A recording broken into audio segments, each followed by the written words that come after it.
Thank you. Good evening, everyone. Welcome to the work session of City Council and City Administration on our ARPA funding. We're going to have a discussion tonight. Mayor Slaughter, do you want me to introduce some of the people here tonight, or would you care to do that? It doesn't matter to me, Councilman. However, if you want to go ahead, that's fine with me, or however you would like. I'm okay either way. Just so the public knows, we know everybody here very well, but make sure they know as well. John Sander is our city engineer. Hey, John. There's myself, Bonnie Katz, Dave Banks, our city council people. There'll be more joining. We have Steve Ray. Thank you. Good evening, everyone. Welcome to the work session of City Council and City Administration on our ARPA fund. I think that, yeah, there we go. Sorry. All right, go ahead, Randy. I thought I was having a flashback there for a minute. Okay, we have Steve Ray and Melissa Wright from eConsult. They're doing the study and audit of our city government right now. In the Washington, D.C. conference room, we have Keller Associates, and Tom Keller's here tonight, and his staff, 4 members of the staff, and they'll be entering into the conversation. We have Teresa Sparacino from Delta Development, who's one of our consultants. Skip Memi, who's director of our community development department. We have Justin Snyder, who's our chief of police, Adam Winder, who is acting head of RVT, Joe Pavlak, head of our interim head of finance department. We have Mark Calderini, our fire chief, or assistant fire chief. Let's see, Jason Bolt, assistant police chief, Mark Killian, fire chief, and Chelsea is here also from DCED. So is there, Chris, is there anybody else in the queue to join the meeting? No, everybody can join on their own. Nobody has to be let into the room any longer. Okay, thanks for that. So I think we have that done for now, so I'll turn it over to Mayor Slaughter. Sure. Thank you, Council President Allison, members of council, and the administration, and our consultants that are with us.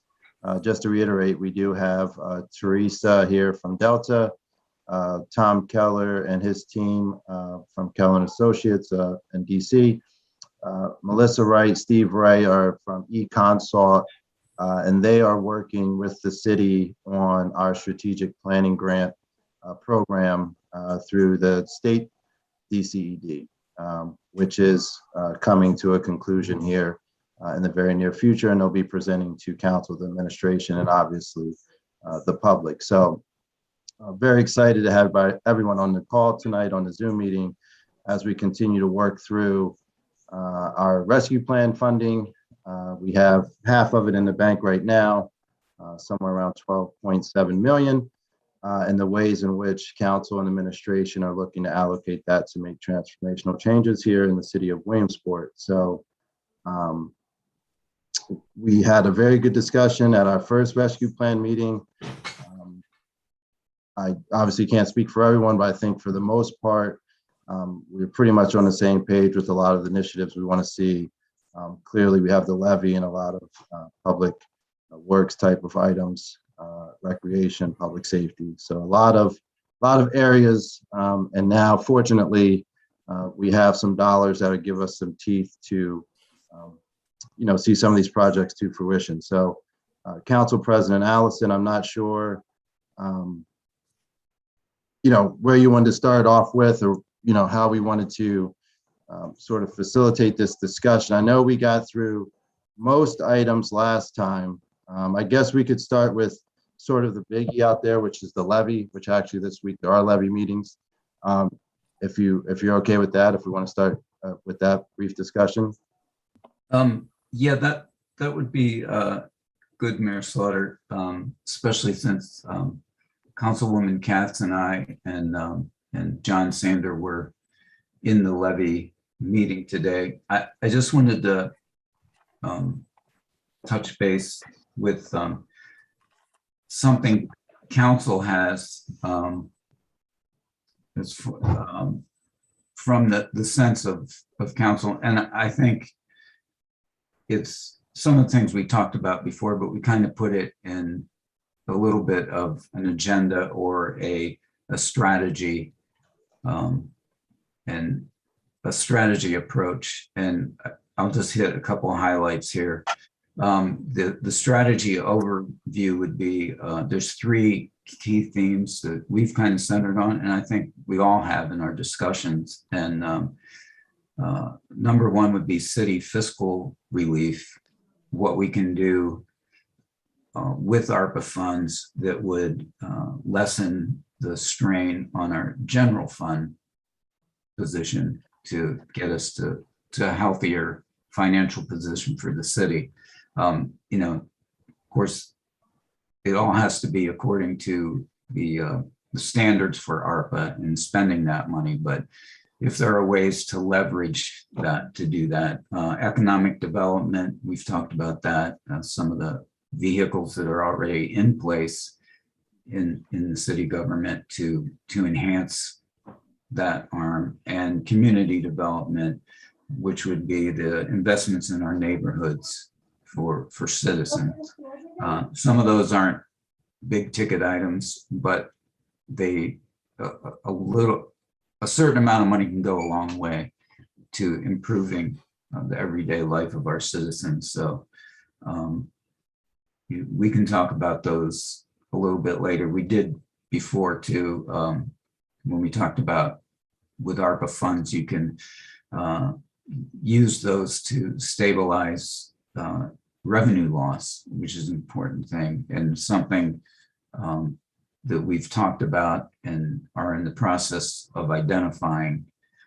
And we wanted to dig into that a little bit tonight, and also cover COVID related expenses.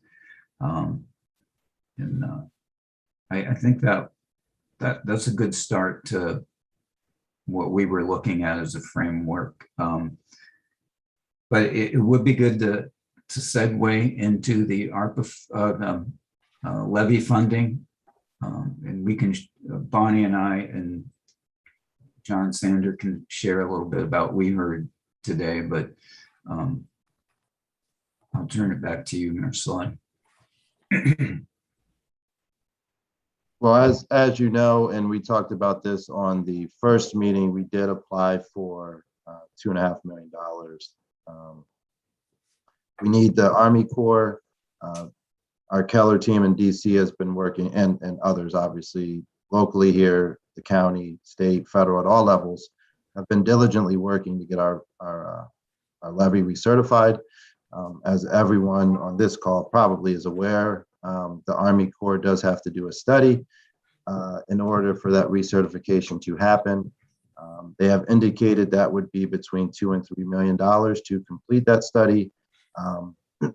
We've obviously been at this for a number of years as far as just the levy, the work that needs to be done with wood, and many others working on this to ensure the eye walls, the relief wells, et cetera, and all of that are up to standards. And this is, again, an unfunded mandate from the federal government post Hurricane Katrina that we're all aware. So I'll turn it over maybe to John quick, and you, Councilwoman Katz and Councilman Allison, for the update. I did talk to John after he left the levy meeting. He gave me the update. So I'll turn it back over to John or whomever, if you want to give a brief update from what you all have done the last few days. Yeah, sure. I'll start there. In regards to the levy meeting, we just kind of went over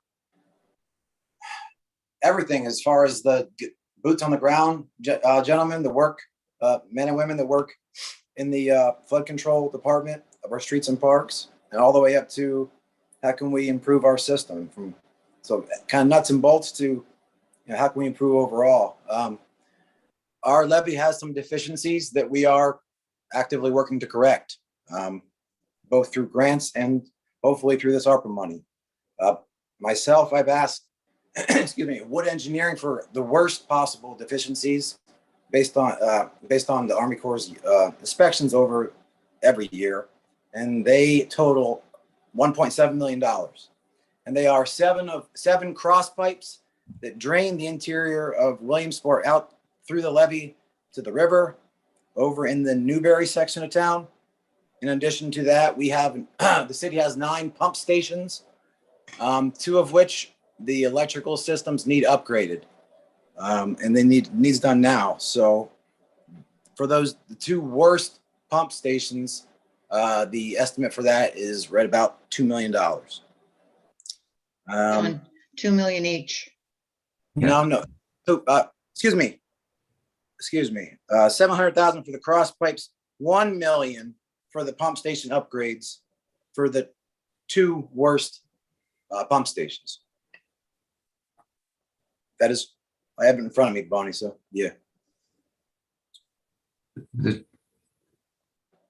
And then also there were, Okay. there's a potential for, John was saying, and the Keller team may be able to look into this a little further, that as far as flood control, and maybe even you, Teresa, at Delta, I'm not sure if this was state level or federal, but John, and I'll let you speak on it, but they had indicated that they could potentially fund, not like grant, but like fund additional positions in the city for flood control. Is that accurate, John?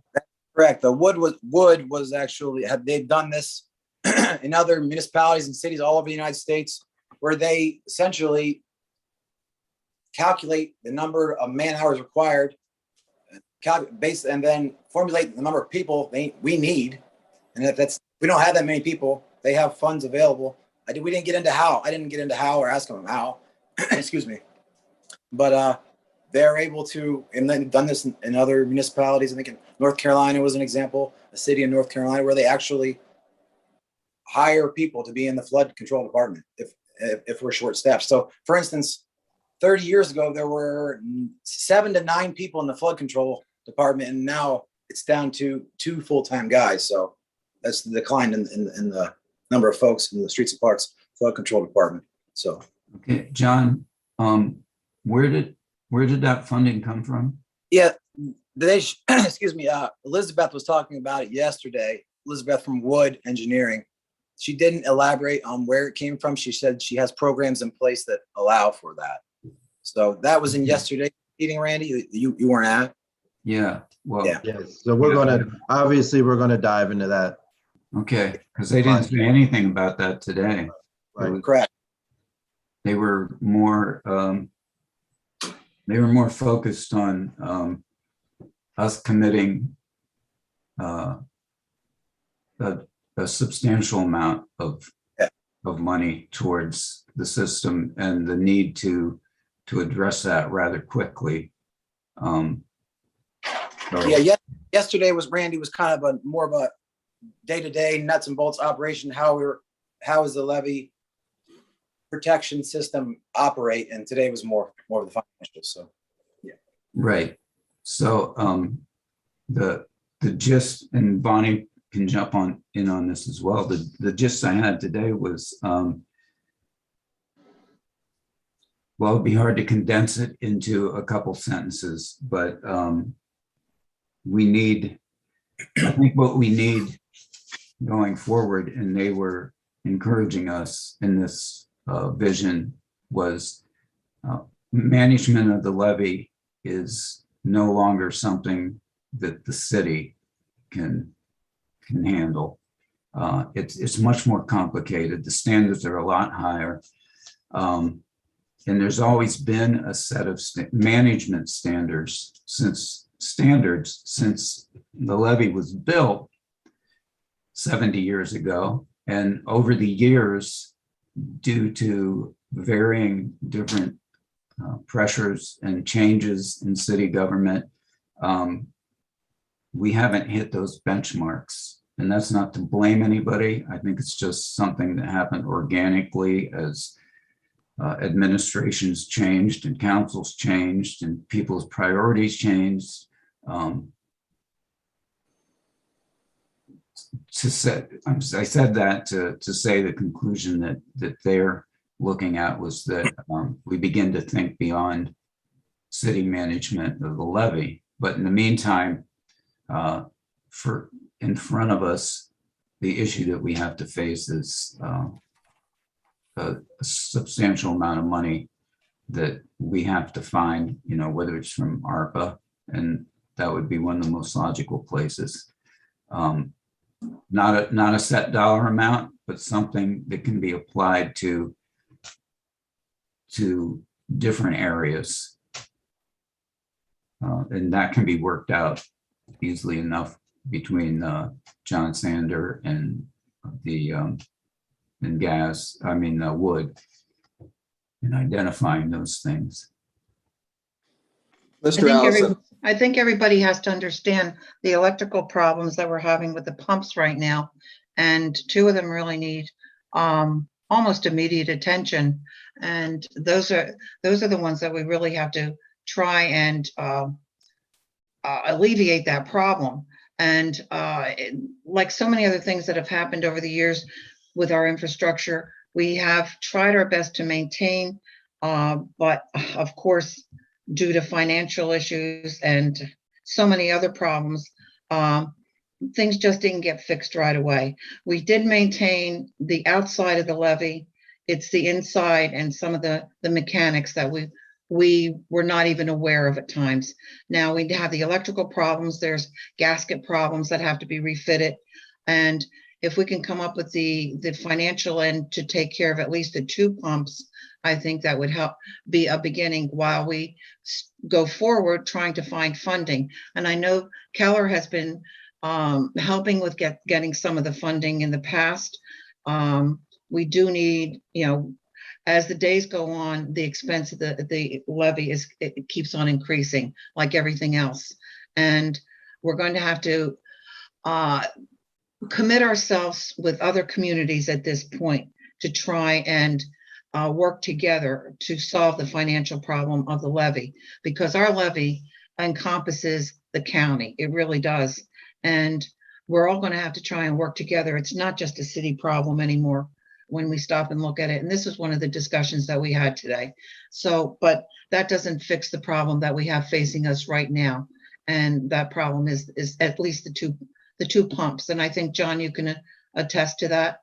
Yes, I have in front of me, we have 9 pump stations in the city of Williamsport on our levee system.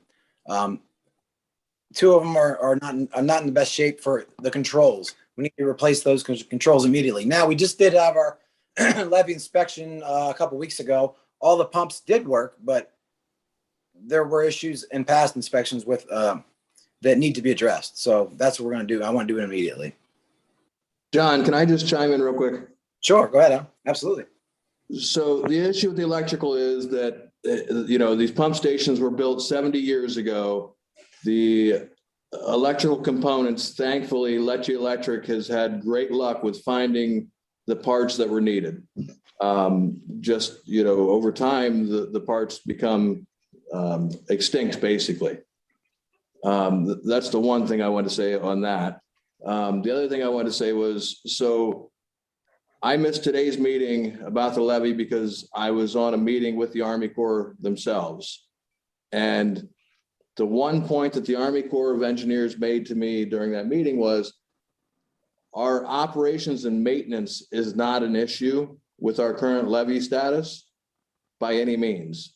I found out today that the city of Williamsport's actually gotten awards year after year after year for doing such an exceptional job of operating and maintaining the levy the way they have.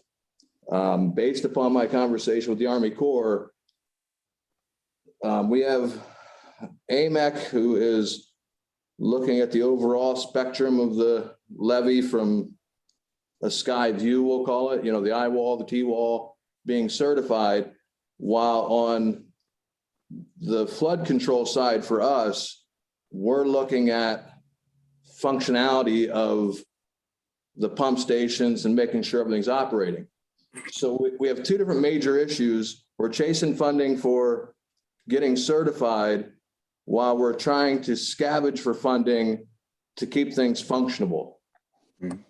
So there's going to be a meeting soon where the Army Corps, we're going to get AMAC all in the same room, basically, and kind of hold this conversation and make sure everybody's on the same page. Because right now, the Army Corps and AMAC are not on the same page.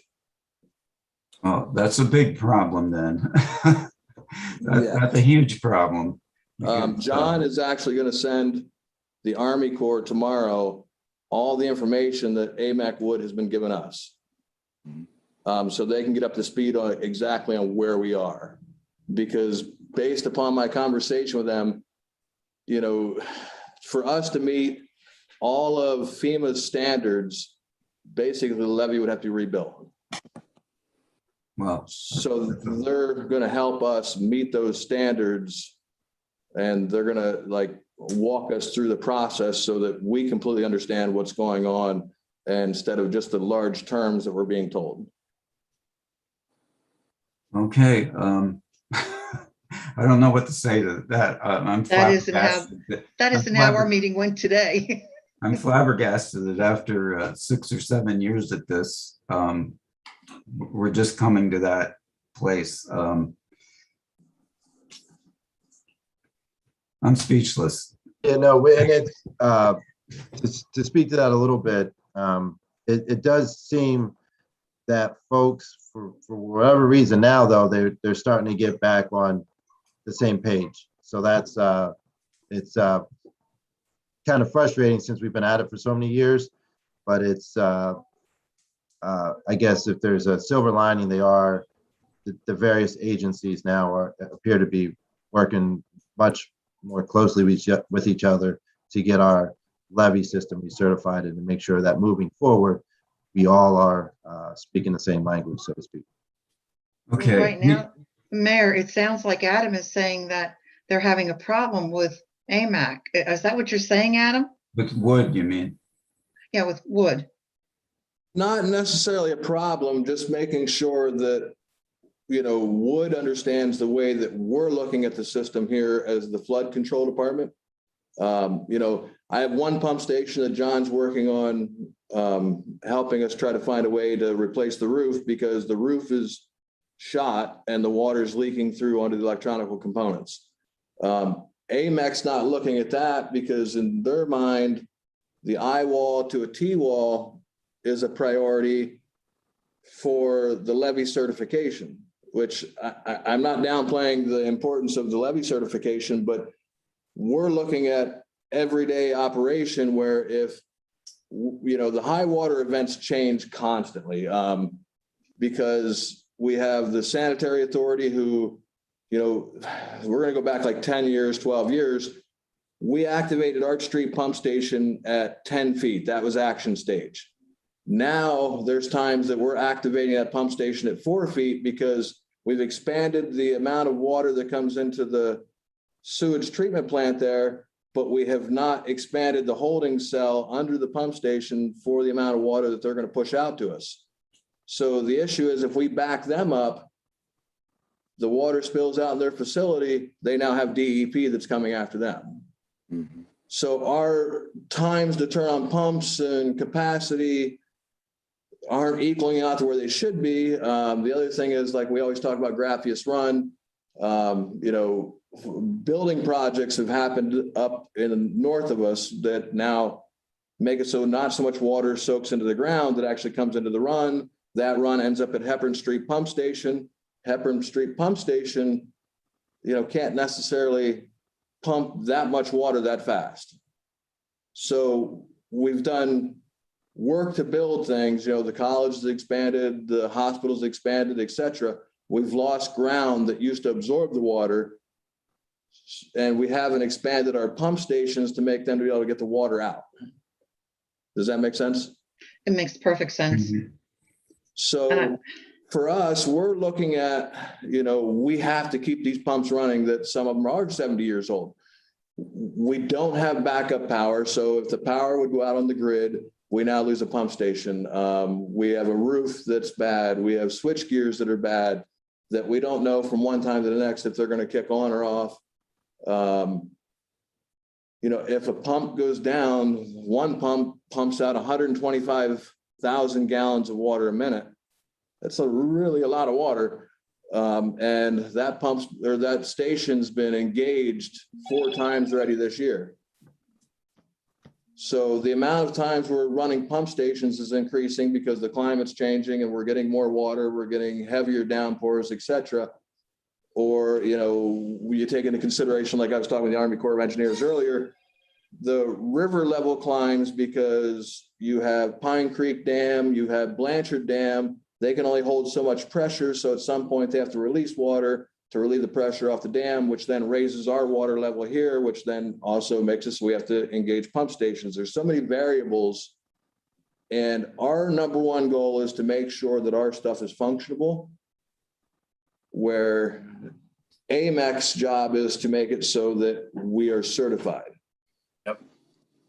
So we're on 2 different spectrums, and the Army Corps is going to try to help us come together, because yes, getting certified is a priority, but also keeping the pump stations running is a priority.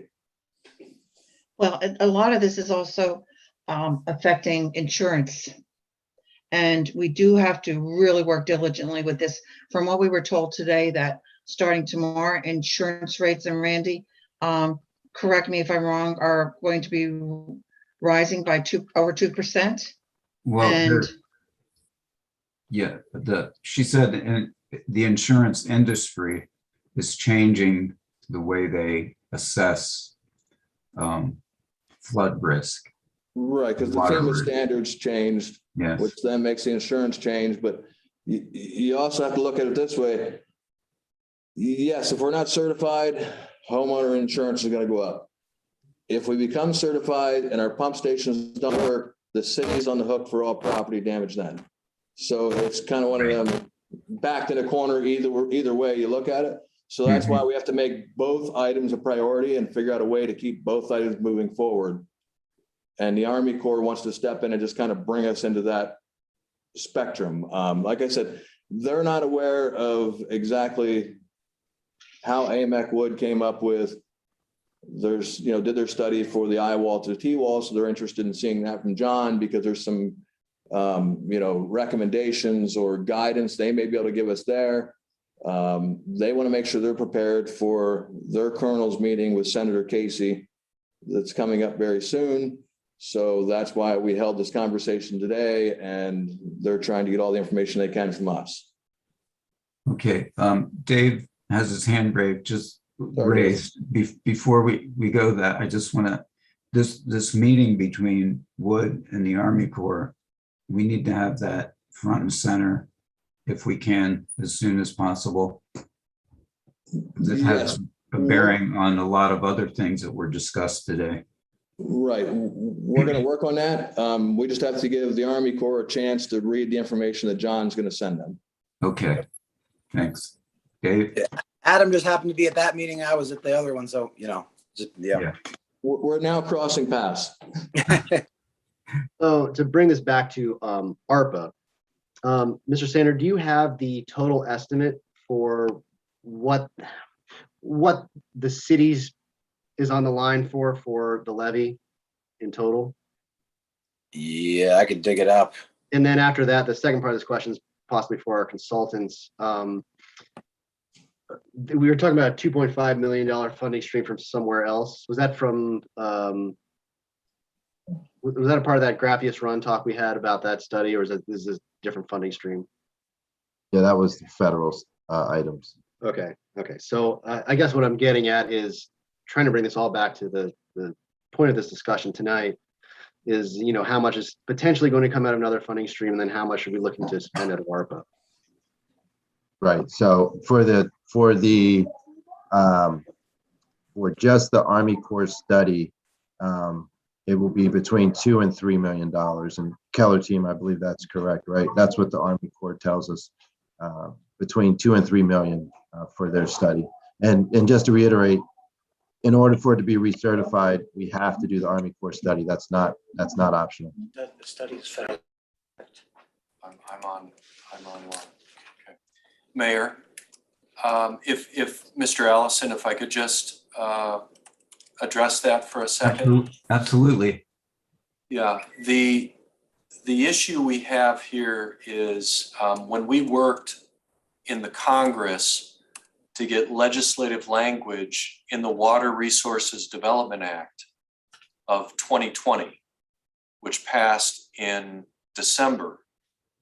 What that did was it authorized the Army Corps to do work on the levee. Previous to that, the Army Corps was saying that they did not have authorization to spend money or to work on the levee. And so what we decided to do was we would authorize them through an act of Congress to make that possible for the Army Corps.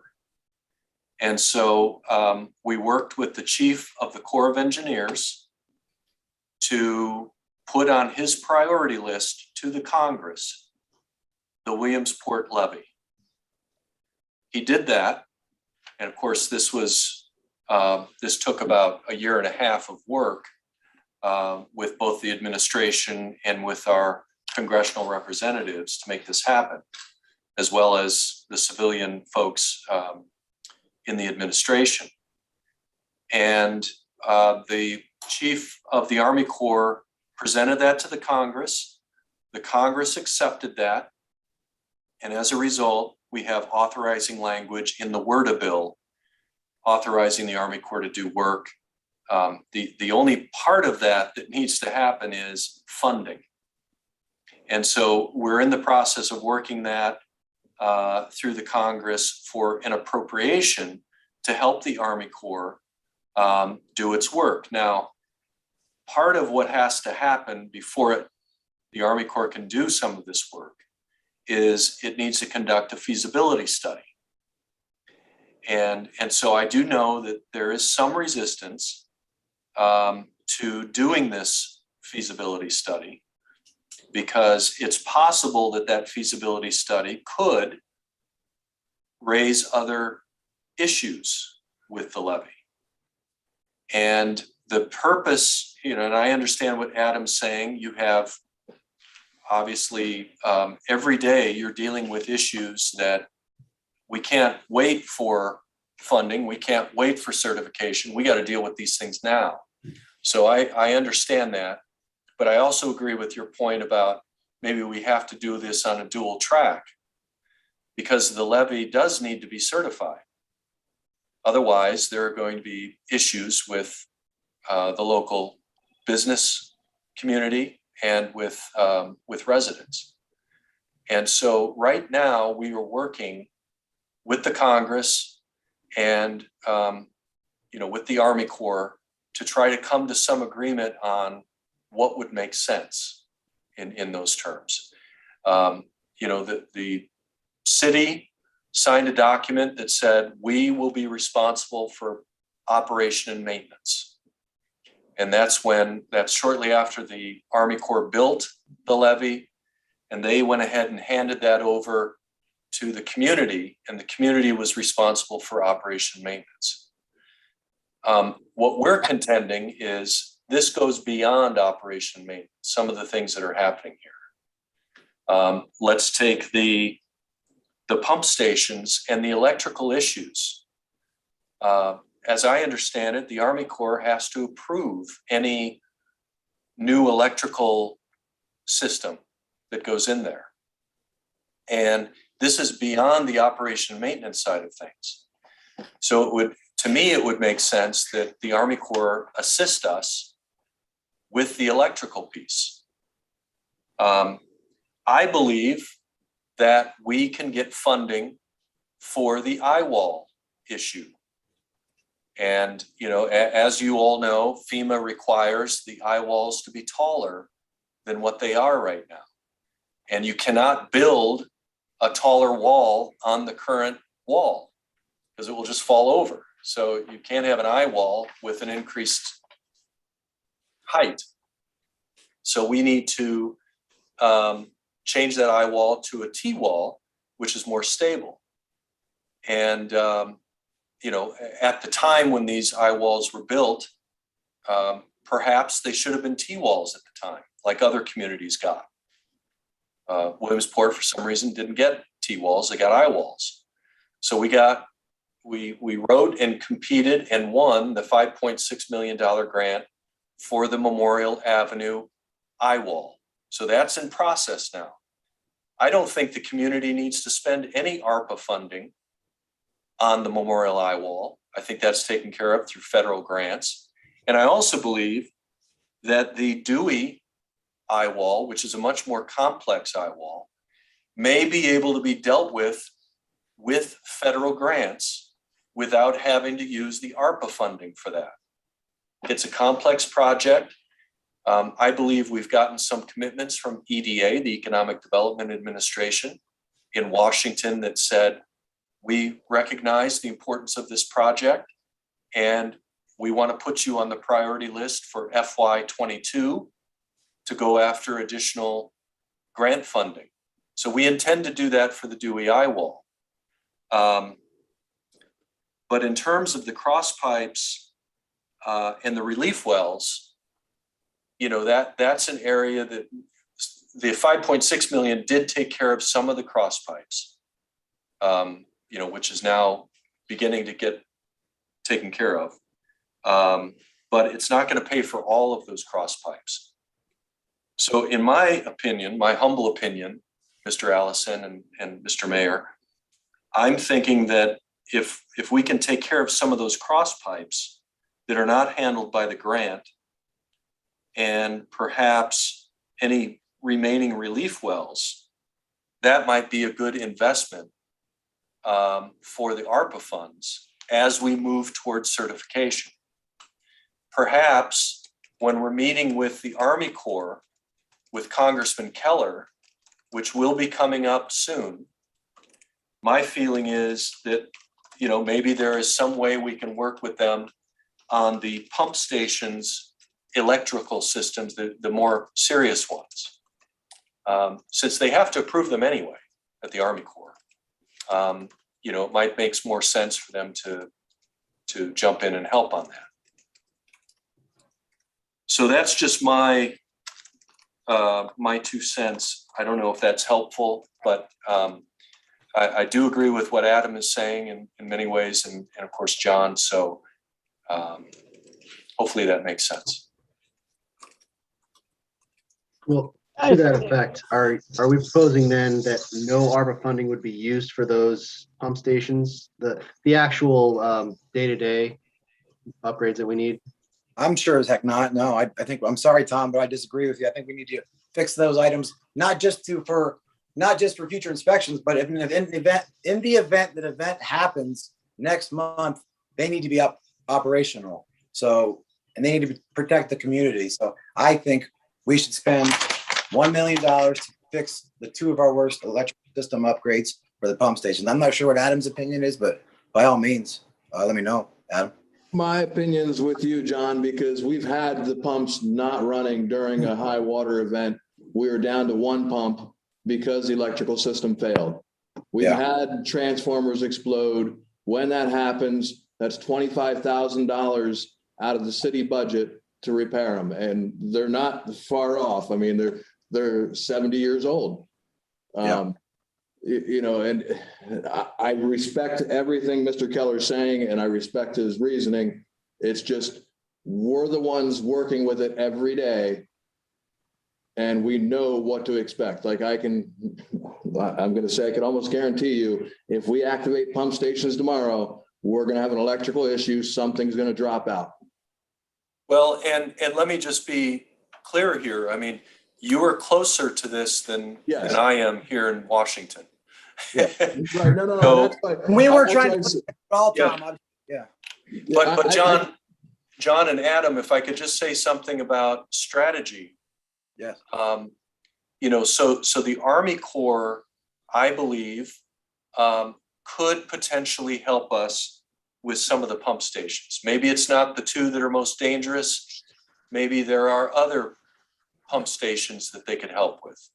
Absolutely. I do not believe that they will work with us on the other items. Could is a good word, but will's even. So, Right. Sorry, John. Yeah. So Yes. guys, if I can, I've heard sorry to interrupt all of you, but I've heard a bunch of different things spinning around. What are we agreeing the Army Corps will absolutely not touch? What are we agreeing that they will? What are we paying $3 million for a study? The study is to determine whether or not they'll pay for any of this work. Is that correct? Councilwoman. Mealy, sorry. Yes, I apologize. No, that's okay. I'm just, I feel as though I'm hearing words spinning in the air. And at this point, I'm starting to get confused, and I'm assuming other people watching are as well. So the proposal is we're required to pay the Army Corps to do a study. The study will hopefully result in them being willing to fund certain portions of rebuilding or completely rebuilding the levee or doing renovation work on it, correct? Not quite correct. Okay. If I can just maybe modify what you said there. Please. We would not be paying the Army Corps. The community would not be paying the Army Corps. The federal government would be paying the Army Corps to do the study. Okay. And that is through appropriations. So we would need to get an appropriation, which is a separate piece of legislation outside of the authorization that we already got. So you can't get an appropriation without the authorization. Got it. So that's that piece. And then the other thing, just to make it maybe clearer, is that anything that would be deemed operation and maintenance, which would fall under the responsibility of the sponsor, which is the city, Mhm. the Army Corps would not likely touch. Got it. And so what I'm trying to do is strategically look at what is needed and then come up with a plan on what would be considered non-operation and maintenance, which would open the door for the Army Corps to potentially help us out with those things. Right. We have two pump stations that are very dangerous right now in terms of the electrical. I'm not saying we wait for the Army Corps to do that, but maybe the other pump stations would be something that they could be helping us with if there are other electrical issues with those. So I think the community has to make a decision here on how urgent those matters are. Got it. And Adam, just to be clear, you were indicating that at least one of those two pump stations, or is it both, service the water authority? Neither one of those two with electrical issues service the water authority. Oh, good. Ah, So okay. not Arch Street or Basin. No. John, it's Spring Run and Spring Run and Mill Race for the two. yes. Okay. All right. So we're impacting the areas immediately around those pump stations, but not potentially backing up sewage or causing a major sewage overflow or anything. Correct? No, correct. I'm not saying that doesn't equate out to an emergency situation. I'm just trying to wrap my head around sort of where we are with this. Okay. And so and also whether or not we could, after we fixed up the pump stations, hope to hand them off to the water authority, which apparently is not true. So, okay. Correct. Somewhat unfortunate, but whatever. Okay. And so, Mr. Keller, it sounds as though you're making the case that pump stations could potentially be covered over and above the immediate needs that are actively putting either city property or city lives in danger, correct? Yes. Potentially the T-wall. So outline for me, Mr. Keller, Adam, and John, what we can agree are expenses that are not likely to be able to be funded by grants or are too immediate. T-wall's already taken care of. Okay. Okay. Or are too immediate to be able to be funded by other funding sources. So the two pump stations that need electrical work. That's $1 million. Right. And then Okay. to assist with finishing the cross pipes would be 700,000. So that's 2.7, that's 1.7 million, excuse me, because it's not a million, it's not a million per pump station, it's a million total for two, correct? Correct. Okay. So that's work that Mr. Keller, you also agree we are not likely to be able to fund or to fund quickly enough. To fund quickly enough, what exactly? The pump stations in particular, if we're having immediate issues with those, we're not likely to be able to find. Right. I know that there's a possibility that if we wait for the Army Corps study, but let's be honest, that might take a couple of years, correct? By the time the appropriation happens. It's likely that this will take some time. Got it. So we wouldn't be able to fund the pump stations quickly enough to deal with the major issues we're having there. The relief wells, we wouldn't be able to fund either through grant or Army Corps, we don't expect, or do we think that there might be funding for those somewhere down the road? I believe there's already a little over $5 million in funding for for the cross pipes. This would basically finish that part off. Oh, the cross pipes, sorry, Adam. Yes. Okay. Okay, so this is basically shortfall funding for the cross pipes. Correct. Okay. Overall levy costs, I can give you a breakdown real quick, real sweet. No, what I'm asking is what are either our immediate needs or needs that we are not likely to be able to fund elsewhere? Were there other items? I got one more immediate need that has to do with the levy system. Every 5 years, we're supposed to do a video inspection. Unfortunately, it was not done last year. And I know topic of conversation here with this funding is ways to take stress off of the general fund. So I don't know if the rescue plan money would be able to pay for the videoing of cross pipes, et cetera, for the levy. Wouldn't we want to wait to camera the cross pipes until we finish fixing them? Well, technically we're a year behind on it and the Army Corps is pressing us for it. Okay. All right. And Randy and Bonnie, I apologize that I'm making you retread all this stuff. I'm sure that you guys discussed this in your meeting today. So I'm sorry for. Actually, Liz, we heard it entirely different. Okay. So. Well, then I'll be interested to hear that as well. I think Randy and I are totally confused of what everybody else is coming up with. The levy testing was not discussed today at today's county meeting. That was not the levy testing, by which you mean the cameraing of the cross pipes. Correct. Okay. Correct. Got it. That was discussed with my meeting with the Army Corps today. Okay. And so also help me to understand real quick, and I'm going to be kind of a jerk here and I apologize. How is it that we are paying Wood to communicate with the Army Corps of Engineers, and yet we are simultaneously part of the city administration has to be in a meeting with the Army Corps of Engineers, while another part of the city administration has to be in a meeting with Wood, in which the Army Corps of Engineers seems to indicate that they are not communicating with Wood?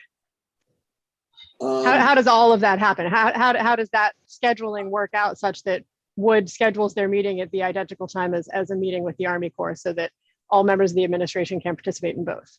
I would like to know how that happened too. Okay, if you give me a second to explain how the Army Corps came up. So yesterday at approximately 4 p.m., I got a phone call from Alex Waldowski, I believe is how you pronounce his name. Had questions about the levy. We talked for about an hour. I filled him in as much as I could. He said, can we have a Zoom meeting tomorrow afternoon? He got his team on the Zoom meeting and I got myself and the individuals that do the O&M on the levy, because that's what they wanted to discuss. We sat here today where the meeting was at 2 o'clock. We were here till about 3:45, feeding them information about how we maintain the levy, about the status of the pump stations. It rolled into a conversation about how the Army Corps feels like Wood is pushing for certification, where we're pushing for the immediate needs for everything to function. And they requested that we send them all the information that Wood had given us so far We agreed to do so. I know they get updates that Shannon from the county puts out, but they do not know how Wood came up with their conclusion for the levy, and that's what they would like to see. That's the short. Okay.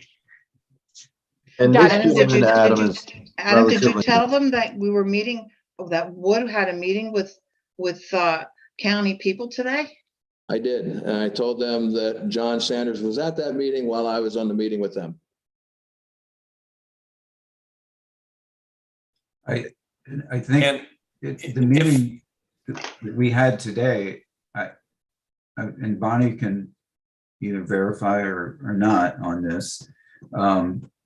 I did hear both of those lanes mentioned, the certification, but also immediate needs. They said we couldn't just concentrate on one or the other, but I mean, actually they're related. One leads to the other. So that was discussed today, but not in the same framework as what we're hearing tonight. They did discuss a little bit of O&M, and they discussed also how the time limitations of how, if you follow the checklist of what you're supposed to be doing, it would take approximately 3 weeks to do everything that O&M are required. And That's on the pumps alone. that's on the pumps. For one individual. So I don't know if that's accurate or not. We've never seen the manual. I don't know if that's in regular use or not. The Army Corps agreed today that it would be virtually impossible for us to do checklists for every item that we do based upon our manpower, but stressed to me numerous times that they had other communities that have levies get upset because Williamsport was awarded their certificate of whatever for being the #1 O&M levy. And they do all hang down at the Hepburn Street Pump Station. You're all more than welcome to go see them. Dave? Mr. Winder, just to get back to the immediate costs that we're looking to cover with ARPA, what's the cost for the video inspection? 5 years ago when it was done, it was about 35,000. I'm sure it's inflated some. I mean, when I talked to John earlier, because we couldn't pull the number together fast enough for the cost of the video inspection, I really told him that he should come to council and just basically ask for $2 million to, you know, kind of do some work to the levy as far as O&M and the other items he talked about. That's correct. Because like I said, we have roofs that leak. We have other issues with pump stations that may not necessarily be maintenance because they're long-term issues.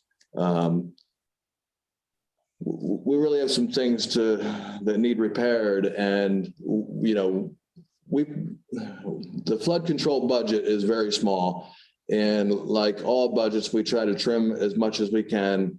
Unfortunately, you know, over the last couple of years, we've had major issues happen. We have not increased the budget. We've used money that we received from Loyalsock Township and Old Lycoming Township for the maintenance of the sections of levee that are in their communities. But we are draining that account as well. You know, so if we're looking at ways to definitely offset the general fund, this is a good way because, like I said, I really anticipate we're gonna have some more issues this year that if we can be proactive instead of reactive with, it's definitely gonna make us a lot better off and makes it so that AMAC can focus on the big picture of getting the levy certified. I mean, the one thing we have to do is a electrical test to all the pump stations, and I believe that quote came in around $10,000, John? I didn't see it from Kevin, but he said it. I don't have it in front of me, but yes, for the mega testing, yes. It was just the other day. Yep. So like flood control gets $20,000 a year for like an operating cost outside of our normal realm of items. So if something comes up that needs done, that mega testing would come out of there. So that's already cut half of it out. By the time you buy your herbicides and pesticide spray, which we have to do, that's about another $5,000. We're down to $5,000 already. So just to be clear then, the total ask for the immediate needs of the levy to potentially come from the ARPA funding is $2 million. In my opinion, yes. I agree. Thank you.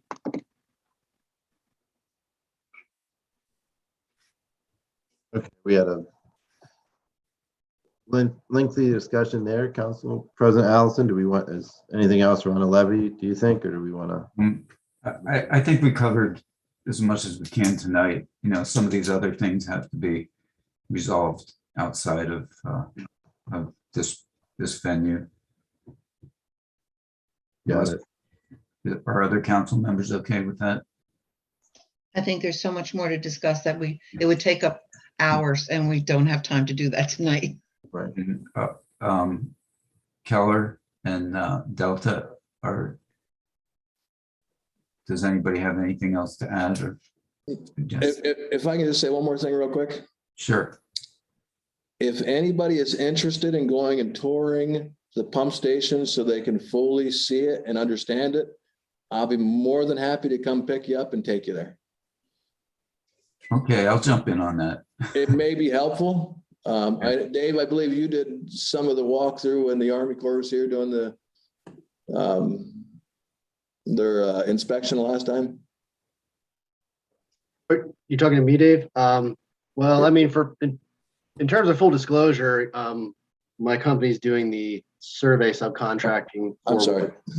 So, yeah, I've been knee deep in muck in these cross pipes for the last month. So, yeah. And I will be abstaining from any votes concerning the levy. Mr. Allison, Yeah. Mr. Mayor. So we just want to make sure we have a clear picture from our perspective on, where the city is going. And so, our understanding is obviously that there are a number of priorities that can be funded with the ARPA dollars. Mm-hmm. And so the levy is obviously one element of that. And you're talking about approximately $2 million for these levy improvements. So what's still remaining, as the mayor pointed out at the beginning, is that the city still has about $10.5 million above that initial $2 million that we've talked about for the levy that can still be allocated to other city priorities. And so I think within the scope of the priorities that have been discussed among the city, within the city council and by the mayor as the city's priorities, there's still a need to determine how you're going to allocate the remainder of those items, those line items. And so it really comes down to, and I see, Chief Snyder and Assistant Chief Bolt on, and I know there's, priorities in and around public safety, for example, in the fire department. And so, those types of line items, we need to get to a dollar amount for each line item so that we can determine what can be funded within the initial $12.5 million tranche of funds that came out of ARPA. And then remember that there's an additional $12.5 million that's going to be coming out in 2022. And so there are quite a few priorities that can be funded within that scope. But then in addition to that, we'll remind you that there's also money coming in from the state, and there's also money coming in that's available through other grant programs. So for example, we've talked about some of the priorities in and around travel and tourism. There is another federal grant program that can fund projects up to $10 million, more likely in the range of $3 to $5 million, but up to $10 million. And so I think the council needs to be thinking in terms of, what can we fund within these priorities that have been discussed, amongst the council members and that the mayor has shared as the city's priorities. And I think once you kind of get those line items, some kind of estimates for each of those line items, you're going to come to a conclusion pretty quickly about what can and cannot be funded out of those funds. That's excellent.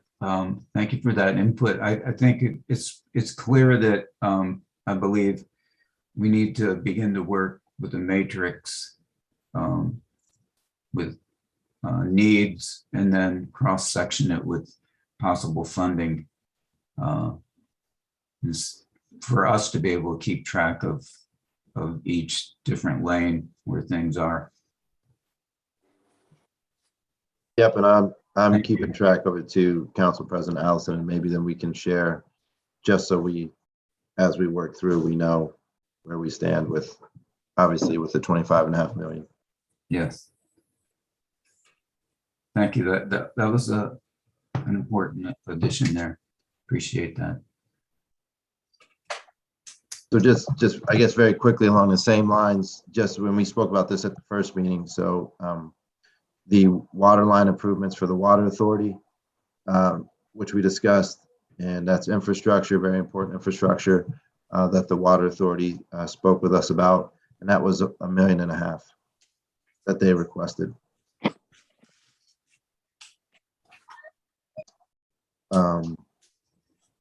Okay. And that was for water line improvements here in the city, obviously. If we just stay on public works for a moment. Yes. The barricade trailer, I'm not sure if Keith Seagraves from Public Works, if he's spoken to council about this or not, but the barricade trailer that we use for events, 4th of July, parades, etc., is actually, and Adam Winder, correct me if I'm incorrect here, but it's not up to the compliance. So the one that we use doesn't actually meet the standard. And if somebody, for example, was to drive through the barricade, it would be a huge insurance liability for us because we're actually not using the correct barricade. The barricade that is needed is $17,000 approximately. So not a large expense, but a very much a necessity from what I gathered talking to public work folks. Is that Adam Winder, would you agree with that? Yes, so whether it's a special event or we're assisting the fire department, police department, whoever it may be, for some type of closure of roadways, First Fridays downtown, the barricades we're using do not meet PennDOT standards. So if by some chance somebody drove through them, we essentially could be sued. Another unfortunate part is because we've used the same thing for so long, and we're always looking to, save where we can. We have equipment that needs replaced, etc. That kind of fell low on the priority list, which it shouldn't have, but it did. It's definitely a necessity. And it's not just for the streets department, it's for all departments, because as I said, we use them for police department, fire department, special events, 4th of July, parades, etc. So it is imperative that we get an all-inclusive, up to standards barricade trailer with the proper equipment. I mean, we have the proper signage right now, which we did spend about $4,000 on that last year to make sure we had the proper signage and met all PennDOT standards. We do have cones that meet PennDOT standards, but the barricades, because we just try to do it as efficiently as we can, unfortunately do not meet the standards. Are So you that's saying just- that, are you saying, Adam, are you saying the barricades or are you just saying the trailer? What we're looking at is an all-inclusive, if, there's a fire, the Streets and Parks Department or Fire Department or Police Department can come to Streets and Parks, hook up to a trailer, it's got everything they need, and they go. And the barricades are the biggest issue. They're not up to standards, but at the same time, the response time is lagging because we don't have one trailer that houses everything. And I mean, it just, it's kind of a nightmare because you're trying to run around and grab everything you need, load it on a truck, middle of the night, whatever. And I'll use the Park Avenue fire for an example. Park Avenue and Center Street, we blocked off about a 4-block radius for the fire department there. And it took an extremely long time, and they had hoses on the ground, and, you know, cars are trying to come through, police are trying to barricade or block off what they can. Fire department has, you know, fire police showing up when they can. But if the Streets and Parks employees could have just went and grabbed the trailer and went straight out with everything on it, it would have saved a significant amount of time. So what I see during the course of you running around with barricades has been using some trucks. That's what you've been using from Yes. what I've seen. So what you're saying is you just want to become more organized with a trailer, and the cost of doing this, plus I guess you're talking also some barricades, would be a total cost of $17,000. Correct. It would be a fully equipped trailer, barricades, signage, cones, everything housed in one, you know, one piece of equipment that we can just hook up and go. It would be nice if there would have been some kind of funding for public safety to have gone on after for something like this. I mean, 17,000 isn't a lot of money, but it's also, when it's coming out of our budgets, it is a lot of money. So it would have been nice if we could have found something through public safety, a public safety grant. Would there be anything like that, Tom Keller, with a public safety grant? Or Teresa, either one. Or Teresa? Sure, I can speak to that. So this is absolutely funding that can come out of the ARPA, you know, the ARPA dollars. I mean, as you pointed out, it's not a lot of money. It would be an unusual, you know, competitive federal grant to be, you know, specific to barriers and a vehicle. So I think that would be an effective use of the ARPA dollars. It's not a lot of, as you point out, and I think there are other related public safety needs, like police radios, for example, that are, you know, also critical. So, you know, just looking at some of the public safety priorities, and again, I think probably Chief Snyder or Assistant Chief Bolter are probably in a better position to review that, but it really just comes down to cost.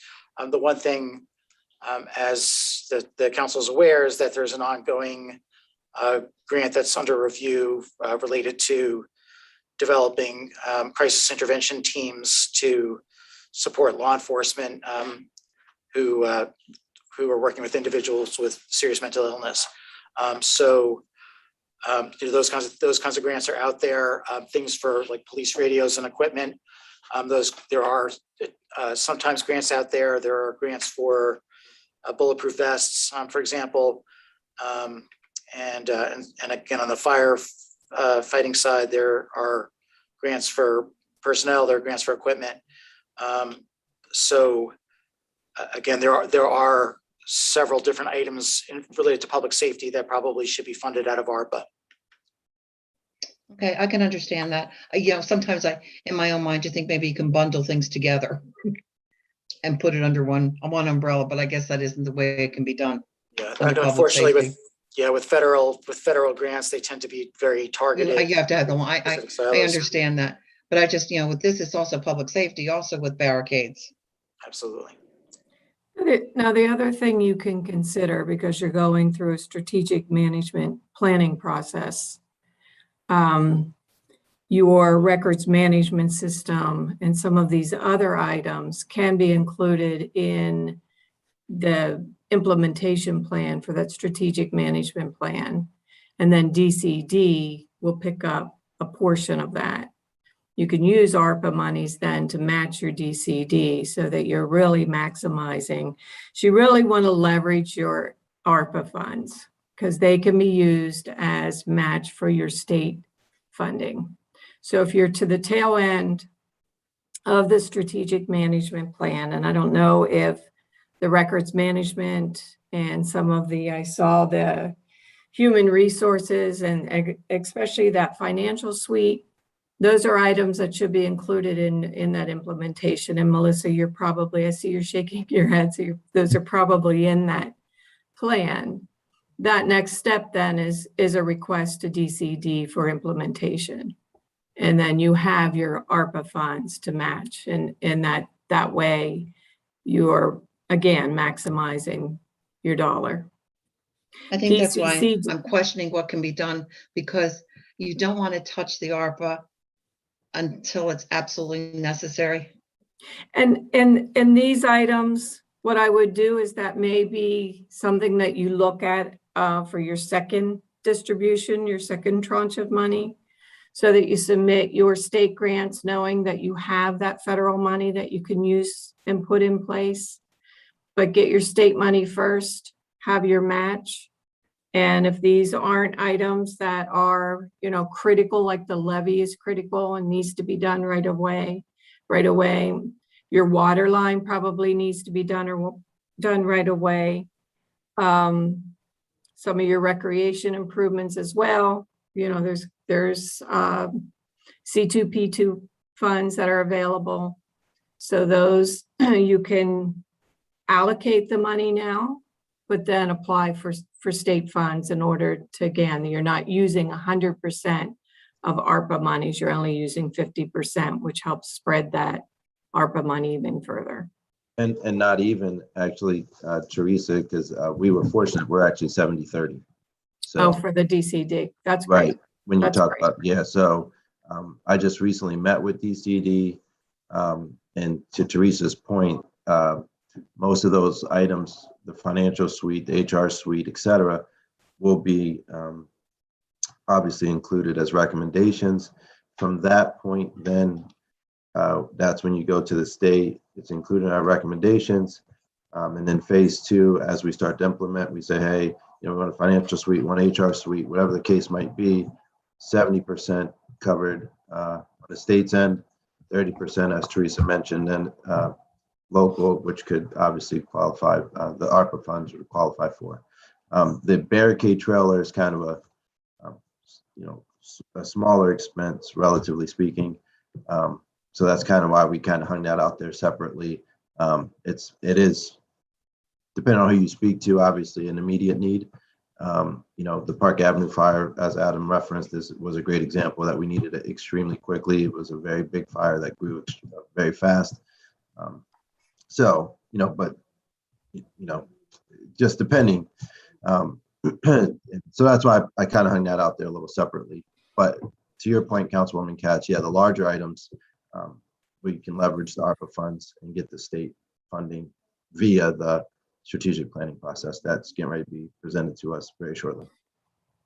And I can also see where Adam's coming from, because I see how the guys and the women really struggle at times to get all the barricades out. I mean, it's not an easy process for them. And I think everybody across the city can attest to watching them during events and everything. So it would be nice to have them make their job a little easier. And safer, obviously, So are we kind of transition into recreation a little bit then, Randy, if you want to, Teresa, kind of. I think so. I just wanted to offer anyone from eConsult, if we've kind of covered a lot of ground, if there's anything that intersects with. Yeah, I think that's exactly right in terms of what Teresa was saying about the STMP funding in phase 2. And all of those pieces that she mentioned are going to be in the report and the recommendation, so that you all can apply for funding for HR systems and implementation of any software needed. Mm-hmm. And Councilman, I think the other recommendation of looking for as many leverage points as possible, matching funds, partnerships, other things like that is a great thing, particularly looking at the second tranche. You have opportunities to look for partnerships with other communities, look for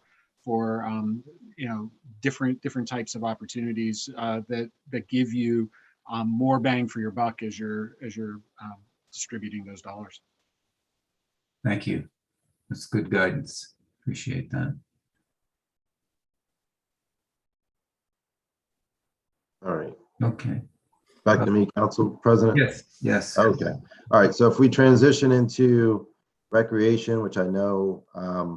we're pretty much, for the most part, all on the same page with. I guess to speak first about Memorial Pool, the initial time we spoke, I believe Memorial Pool and also splash parks.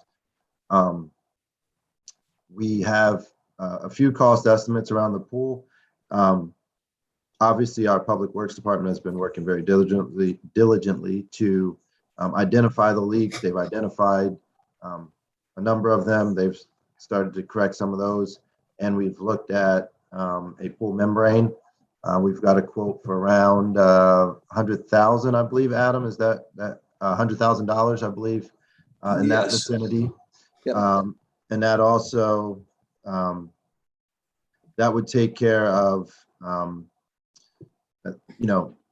the surface, remove the dirt, debris, and coat the interior, a whole bunch. There's a laundry list of items that would, and there's also an optional furnish and install a fully welded stainless steel skirt to the bottom of the gutter for the liner termination. That's a little bit of additional cost. And this is also has a 10-year warranty along with it on top of it. So it's guaranteed for 10 years. So that's kind of, then the splash parks, John Sander, a lot of municipalities who may or may not have municipal pools, they are installing splash parks, and we're looking at, John right now is just looking at into Memorial Park, since obviously you have a water connection there, and the East End for 2 possible splash parks. They run $600,000 to $700,000 a piece, but obviously they're more efficient than a municipal pool in the sense that they're censored. So if no kids are running on them, the water's not going. And also, you don't need a lifeguard, so you save, or maybe a lifeguard just to watch over it. So you're saving a lot of cost there. And then, of course, you can turn them off in the evening, at night when you're done. So, 2 splash parks, probably around $1.5 million or so if we're looking at that, and then $100,000 for if we decide to go with the pool membrane, which speaking with all the folks seem to be a recommendation. Adam, feel free to chime in. Yeah, I guess I'm gonna just jump in on the liner for the pool. Yep. So the old Memorial Pool, we got 20 years out of the liner. The expected life, or the life expectancy of a liner now is about 15 years. My guess is we'll probably get about 20. Long term, it saves us drastically on the maintenance of the pool, because the pool has to be painted every year. The paint for the pool is very expensive. It's about $100 a gallon, and that was 2 years ago. I know right now we're having issues getting paint, line painting, whatever have you. The pigment cost went up, so I'm sure the cost of pool paint went up drastically. Concrete repairs, cleaning of the pool. I mean, the Parks Department would spend about 3 weeks getting the pool ready, between cleaning it, painting it, getting everything hooked up. With a liner, we would cut that back to probably just a few days. So overall, we're going to save money long-term in the city coffers for the next, 10 years or so at least. I want to say that generally we spend about $25,000 a year on pool maintenance, which, as I said, would definitely decrease quickly with a liner. So I think this is definitely an option to look at for sure. And they could do it depending, obviously, on what the administration brings to council and council's ultimate decision, clearly. But they could do it before the winter freeze here, right, Adam? Correct. They said they could do it late October, early November with no issue. That would have the pool up and running next year with no problems, and definitely a lot less work in opening it up, because as I said, it would take us about 3 weeks worth of work just to paint it, clean it, paint it, get everything up and running. It's a very long process, and I would say that we would be ordering paint in January just to make sure we had it on time. the way things are going right now. And to be clear, this is the items that these folks would be doing it are what our current public works folks are not able to do. They don't have the capacity to do this. I'm speaking correctly on that too, right, Adam? So yes, we'd never be able to put a liner in. I mean, we just basically patch the concrete, caulk the joints, things of that nature, clean it, paint it, and get it up and running. We're not liner professionals. The company would come in and make sure that all of the concrete is in perfect order to have the liner set. They put their felt system down, they put their liner on it, they tie it all together. It's definitely out of our wheelhouse. The 600,000, 600 to 700,000 for the splash parks, does that include design costs? John? Yes, it does. Yes, it does. It might vary slightly. The splash parks are variable. I mean, I saw prices anywhere from 300,000 to $1 million and above. It depends on how elaborate you want to get with your splash park and how many items in the splash park, so to speak. There are several companies out there that satisfy all government bidding requirements that these companies actually both design and build these systems themselves. So if we get the go ahead, I would likely put out an advertisement for two of the splash parks we're looking for in town and go that route. Okay. For a design build, we would just Correct. very similar. Yeah, right. To expedite, because I know there's some time limitations on using the ARPA money, so try to expedite the construction. And to get some, as we're looking at the, speaking in the community and looking at the responses and all that, recreation was extremely high. Recreation and public safety are basically neck and neck with how folks thought we should be using our ARPA dollars. So, it's the goal personally that get some of these recreation improvements, clearly the pool, obviously, but some maybe a splash park or so ready to go for next year. East End is ripe, obviously. That Shaw Park needs a lot of TLC. So, and that's basically a blank canvas for us to do things. We've talked about the bike park and the tennis courts, the basketball courts, the handball court, just giving some TLC to Shaw Park in general, and then obviously Memorial Pool area. Right, and Shaw Park, the water line's still there, so we could easily tap back into it to, hook this system up if that's the direction anybody chose to go. Bonnie? Were you able to finally find the leak in the pool? Or are you still trying to find it? Actually, we found 3 different leaks in joints within the piping. We've repaired those. We're going to do a pressure test on that. So we know we've definitely repaired some. The only thing that's left is the concrete itself. There's naturally some cracks in the concrete from settlement, et cetera, over the years. We just kind of have to patch that like we do every year. There's not much option there. Well, I think what reason I'm asking if we're going to go to do the liner and everything to make sure that you're saying patch, I'm hoping that these are going to be repaired and we don't have to worry about patching, because once the liner's down, the last thing you want is another leak. Correct. That company actually takes care of all of the concrete work to prepare it for the liner. Our leaks on the outside will confirm very soon that are done within the piping. As I said, we found 3 leaks in 3 joints.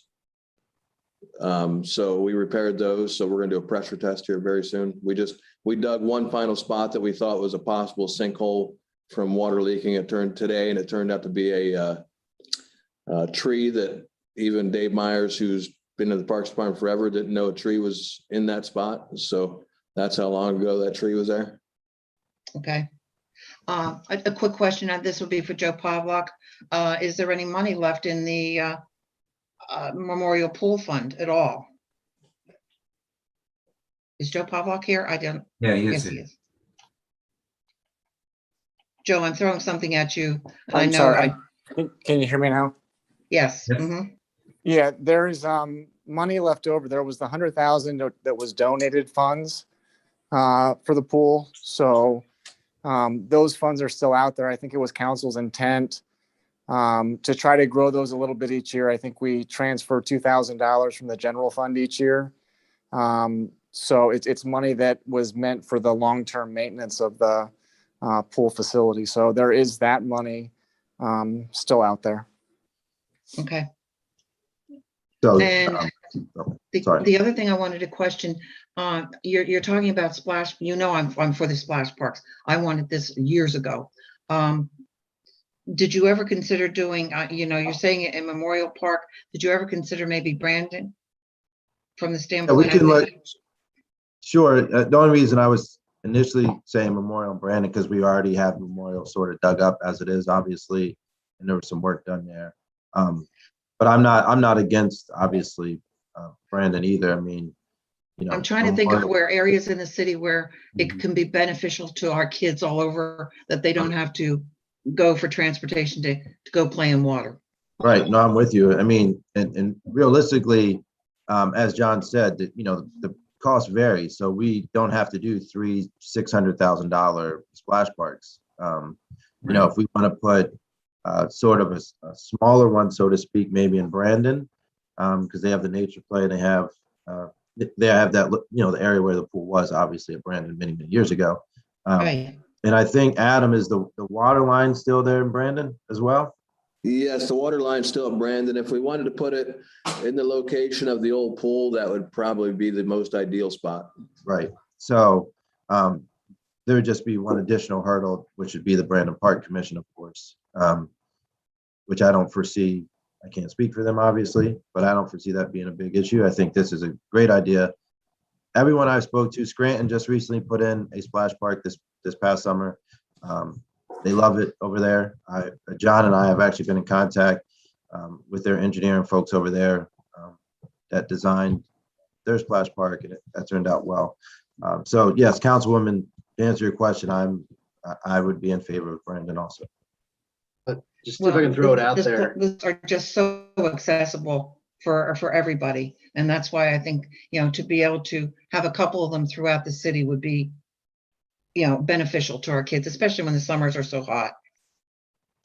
Yeah, if I could just suggest instead of Memorial, possibly Newberry as well. Just so Yeah, that's what I was thinking too, Dave. Yeah. Spread them out where the kids are. Yeah, is there a water line at Newberry, Adam? I don't think there ever was a pool in Newberry, was there? No, There's never but a pool. there used to be a water feature at the entrance to Newberry Park. I don't know if that got removed. I can definitely try to verify. That's the only location I know of for sure that had water. Okay, so we can look at you. Sorry, go ahead, Councilman Mealy. Sorry. Oh, I was going to say there's also definitely a water line at Lowe's Park. Yes. If we wanted to look at another sort of slightly underserved area that has a lot of youth in it. My other suggestion might also be to potentially consider downtown, but where there are plenty of water lines, to not necessarily look exclusively at parks, but to also look at other sites within the city that would be kind of standalone, like urban areas, like we could look at potentially central Newberry or downtown. Yeah, where you'd have lots of access to water. Right. I was, and I, walking into the courthouse earlier today, was thinking about the water, the fountains they have right outside of there to be turned into. Yeah, I think I texted you about that a while back, right? Because I think that would also be a great project. And that's outside of our purview. Many years ago, that was a design to do a splash park outside of the courthouse there. Well, the county also got some funding, and perhaps we should be looking at that, because I can't count the number of people who I think take dips in that fountain one way or the other, whether or not it's considered a splash park. So legitimizing it might just be a wise option. Right.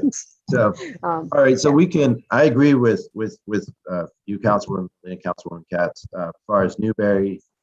We'll check Lowe's, check Newberry, check Lowe's, and possibly East End. And I think Newberry, Los, East End, those, and maybe downtown, but those three sort of areas that don't have much as far as could get some additional recreational items into those parks, and also some TLC. So I'm sure Councilman Banks is getting ready to say bringing it back to ARPA, what's the amount we're looking at here? I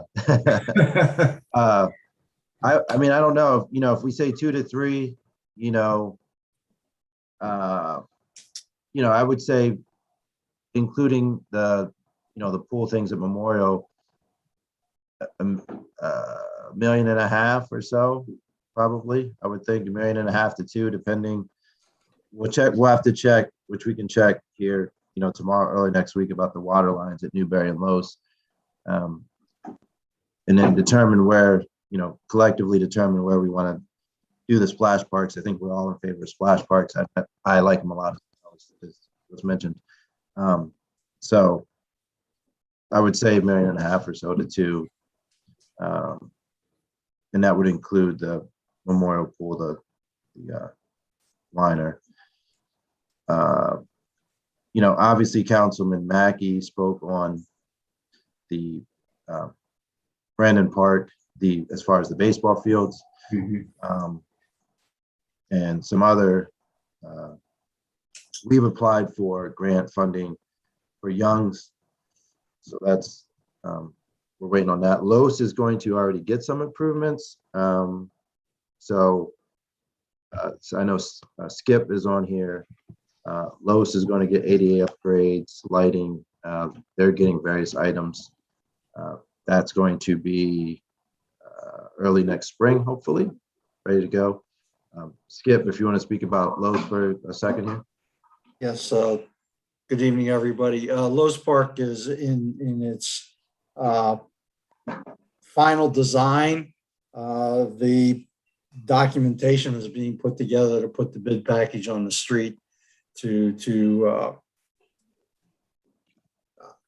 find a contractor to do the project. It's going to include a new pavilion. It's going to include new playground equipment. It's going to include repaving of the basketball courts and also new lighting, new accessible pathways, some additional trees. The total expenditure is going to be just short of $400,000. And the goal is to have it start construction very early next year and hopefully have it completed by middle to the end of spring. That's the update on Los. Can I just jump in here real quick, President Allison? Absolutely. So Mr. Mimi and I had an offline conversation a few months back about Young's Woods. We were particularly talking about dog parks. Mr. Mimi, did we pursue that anymore? Or is that? We didn't pursue it more than just our conversation. Okay. There is a potential that you could put one there. That's, I don't know what the cost would be to convert some of the area there, but it should be relatively inexpensive. Typical dog parks take up about, I don't know, an acre or so, and you just need fencing and maybe some benches. Yeah, I'll put it out in public now then. So they're the old baseball diamond that was unfortunately taken out by a driver. That area is, I think I mapped it out, Skip, to be 1.5 acres, subdivided by a sidewalk in the middle, so you could have small dog area, large dog area. It's half fenced already. There is a water line where there used to be a fountain there. So I don't know, Adam, is that still there, or has that been dug up? I believe the water line's there, just the meter's not in place. Yeah. So and there is parking. Dog parks are popular, but they're not popular all at the same time. So there's a decent amount of parking there. In the old, I believe it used to be a basketball court. Now it's just a parking area. So something to think about. But since I am the guy, get back on ARPA, I'm going to shut up now and let's get back on ARPA. That's good, Dave. But- Well, if we're talking about recreation, sorry, Derek, was that Derek that I just jumped over? No, go ahead. You're fine. Oh, okay. If we're talking about other things, the one thing that I was pushing for, and I think all of these amenities around the city sort of make this make sense even more, is the idea of bike lanes, bike signage, and other bike-friendly improvements in the right-of-way. As a person who has for decades now watched people bike the wrong way up West 4th Street against traffic with no sort of protections in place for cyclists, I think that that's something that a lot of our citizenry is getting around by bike. And many of them are doing so in illegal ways. And there's not necessarily a lot that we can do to impact that, but providing legal ways for people to move around the city by bicycle encourages cycling traffic of all sorts, and provides a safe pathway for people who don't have an alternative but bikes to move around the city. So I think that in many ways would sort of satisfy two of the different aims of this funding. Two different kinds of community improvement, improving methods of transportation, improving lives within the community and public safety, and also beautifying the community in some ways. So something else to think about funding in there if we can up the recreational chunk. Well, to add on to that point, Councilwoman Mealy, in conversations I've had with county planning about this, and then you and I have had many conversations offline, kind of the way to go about it, since we can't expand lanes, we don't have the space, is to add funding for just shared use lanes, which would just be paint markings on the road for shared use with motorists and pedestrians, or not pedestrians, motorists and bicyclists. So that's actually something that might play in well with this. Yeah, I think actually right that the first charge, Dave, would be something that we would try to fund out of the second round of funding, because the first charge would be to Williamsport's Bicycle Committee to come up with a viable set of lane markings and other improvements to the city. Give them a dollar figure, say, do the most that you can with this amount of money, basically, and go from there with city oversight, obviously. Could I circle back to the ballpark that Mr. Councilman Mackey was promoting, because he couldn't be here tonight, and I said I'd stand in for him. I'm the pinch hitter. So we didn't discuss that too much, but I think that should be part of the conversation. We have to narrow that down to what we think would be appropriate, of course, but I don't think we should just mention it and let it pass. I also was approached by the Elm Park people, because they're looking for money to put in a Challenger division, disability enhanced ball field there, and they're looking for money to fund that, and I think that would be a worthwhile venture to commit some funds to reach that part of the community. I agree. Did they give you? I have not spoken to Elm at all. Did he give you a rough estimate at all? You mean for the park itself, for the ball field itself? Yeah, it's just an idea of what they were thinking for us to improve that. Well, I think they would appreciate anything, but they mentioned like possibly $50,000 if we want to consider. And I think was Councilman Mackey, I don't remember off the top of my head, was he somewhere around 500,000? I think it was more than that, but I don't remember the exact figure. So I think that's something we could Right, talk to the Brandon, right. those who are working right now as volunteers to rehab that area. Right. And get a good read from them. So just to keep tally here, I think, so 2 million for the levy things we talked about, $1.5 million for the water line improvements, that's 3.5. And now we're down to this here. So between the splash parks, memorial pool, and maybe some improvements at Young's, and also out at Shaw for the existing stuff that's there, the tennis courts, just giving that stuff some TLC, basketball, handball. I don't know what we're thinking for recreation, but obviously it jumped up a little bit, maybe in the $3 million range. That was kind of what I was hearing, Derek. Mhm. The one thing that I would caution us to, especially when we're looking at recreation items, those tend to be, as we saw with the pools, when we went to renovate the pools about a decade ago, those tend to be expensive items to maintain. Yes. So I think that we need to be, even if it results in a less fun product up front, I think part of our consideration needs to be, how are we going to keep this looking good in the long term? Whatever it is. Yeah, whether it's a bike lane, whether it's a piece of splash park Yeah. equipment, you know, like And don't that's go why a lot flashy. Yeah, that's why we had that robust conversation last budget cycle about municipal pools. I mean, Right.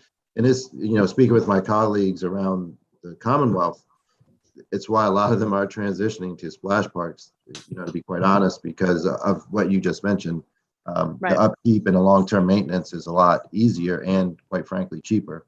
But I think also, even within splash parks, I would imagine that there are things that need to be maintained more often versus things that don't, Yeah, it's and what we ran up against when we dealt with the pools especially was the whole idea of, you're charging entrance, so you have to incentivize people to be willing to pay the entrance.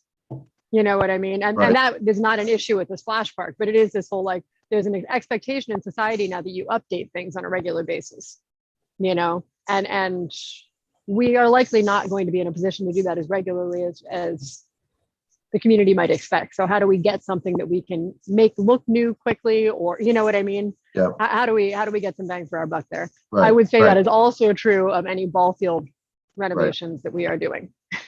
Right. We need to be And- exceptionally careful not to add things in that are just going to cost us a lot more money down the road.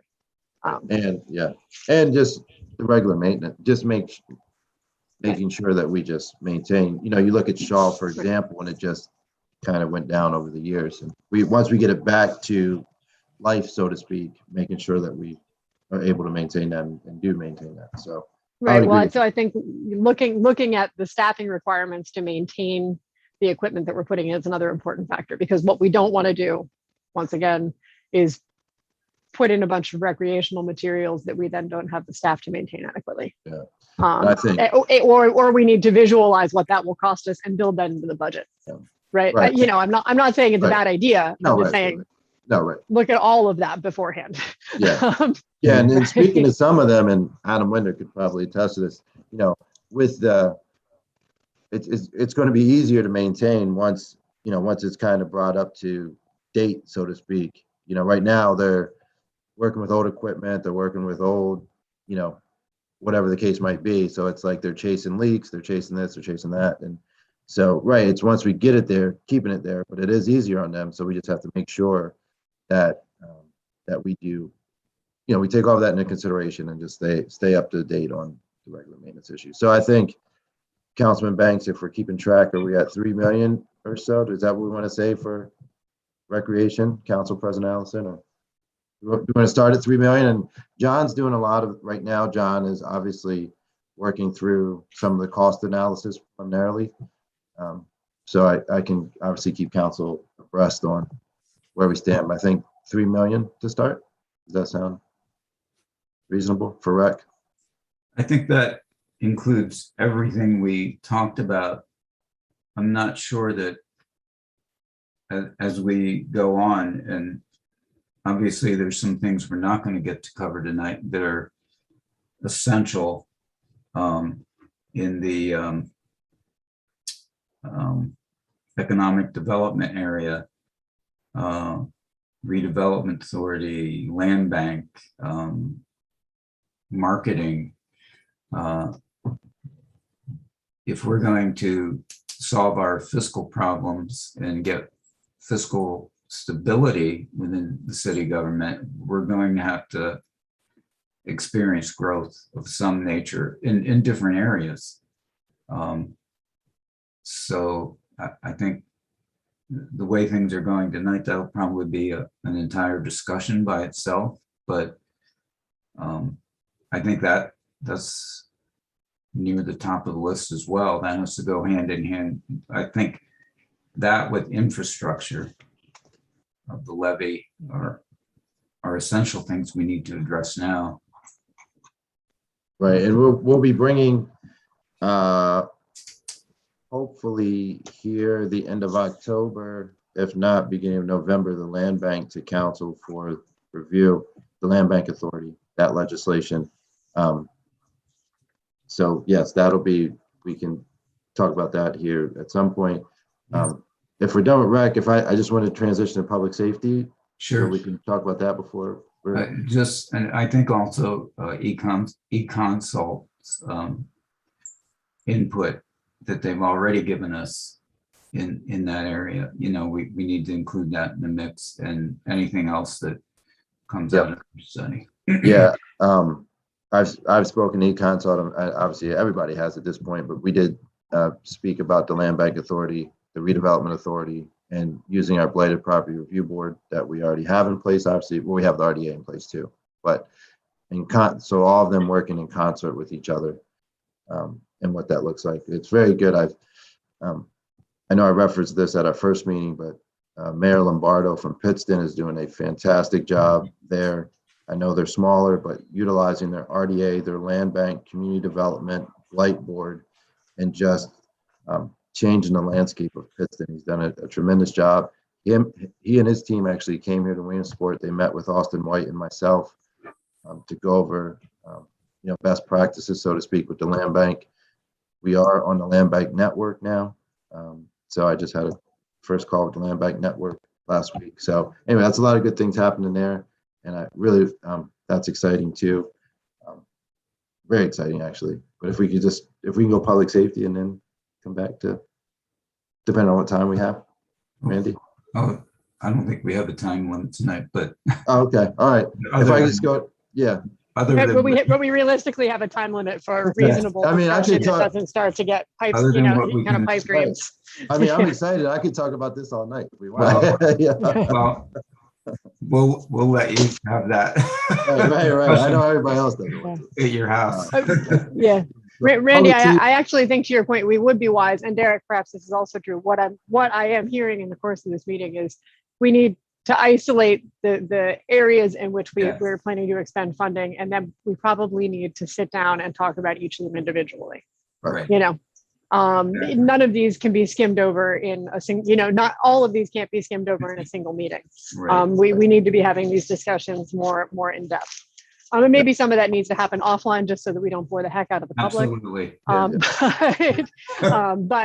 But I think that those, there is a lot to be discussed in all of these issues before we decide exactly how to commit the funding and when. So we might be better off at some point this evening to say, okay, we're going to call this, but let's set up, some informal meetings, and then we'll get back together again in a month's time to discuss this in general again. Agreed. Anyway, all I'm doing is making things longer. So public safety.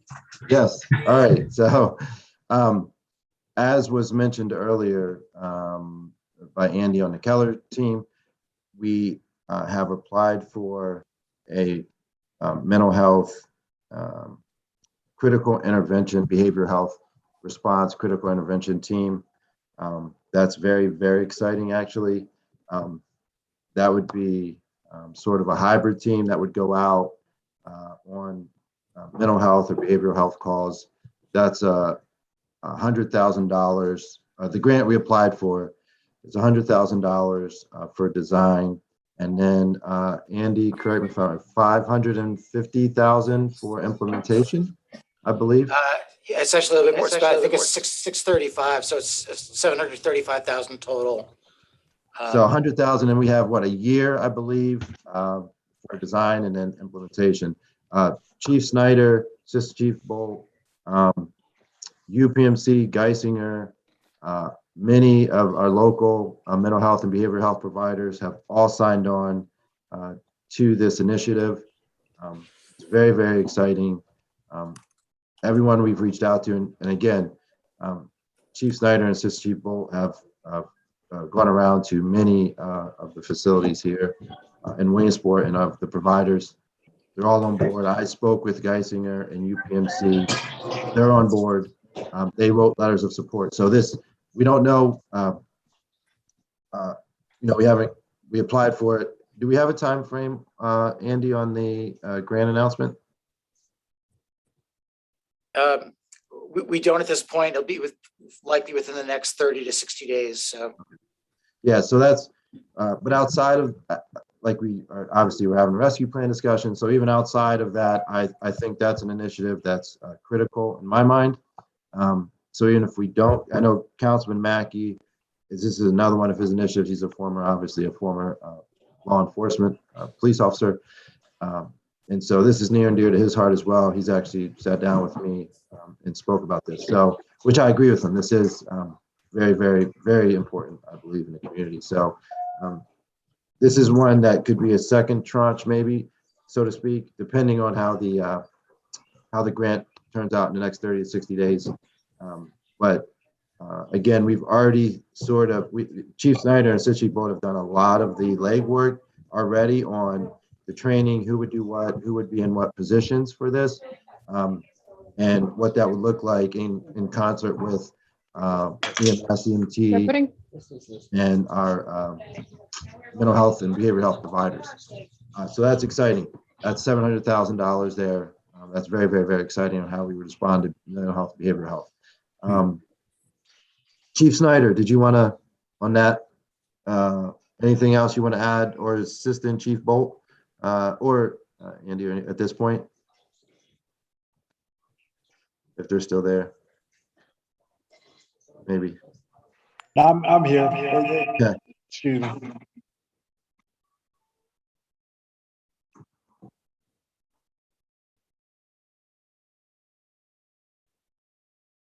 So he'll probably be back on. It sounded like he was getting some echo there.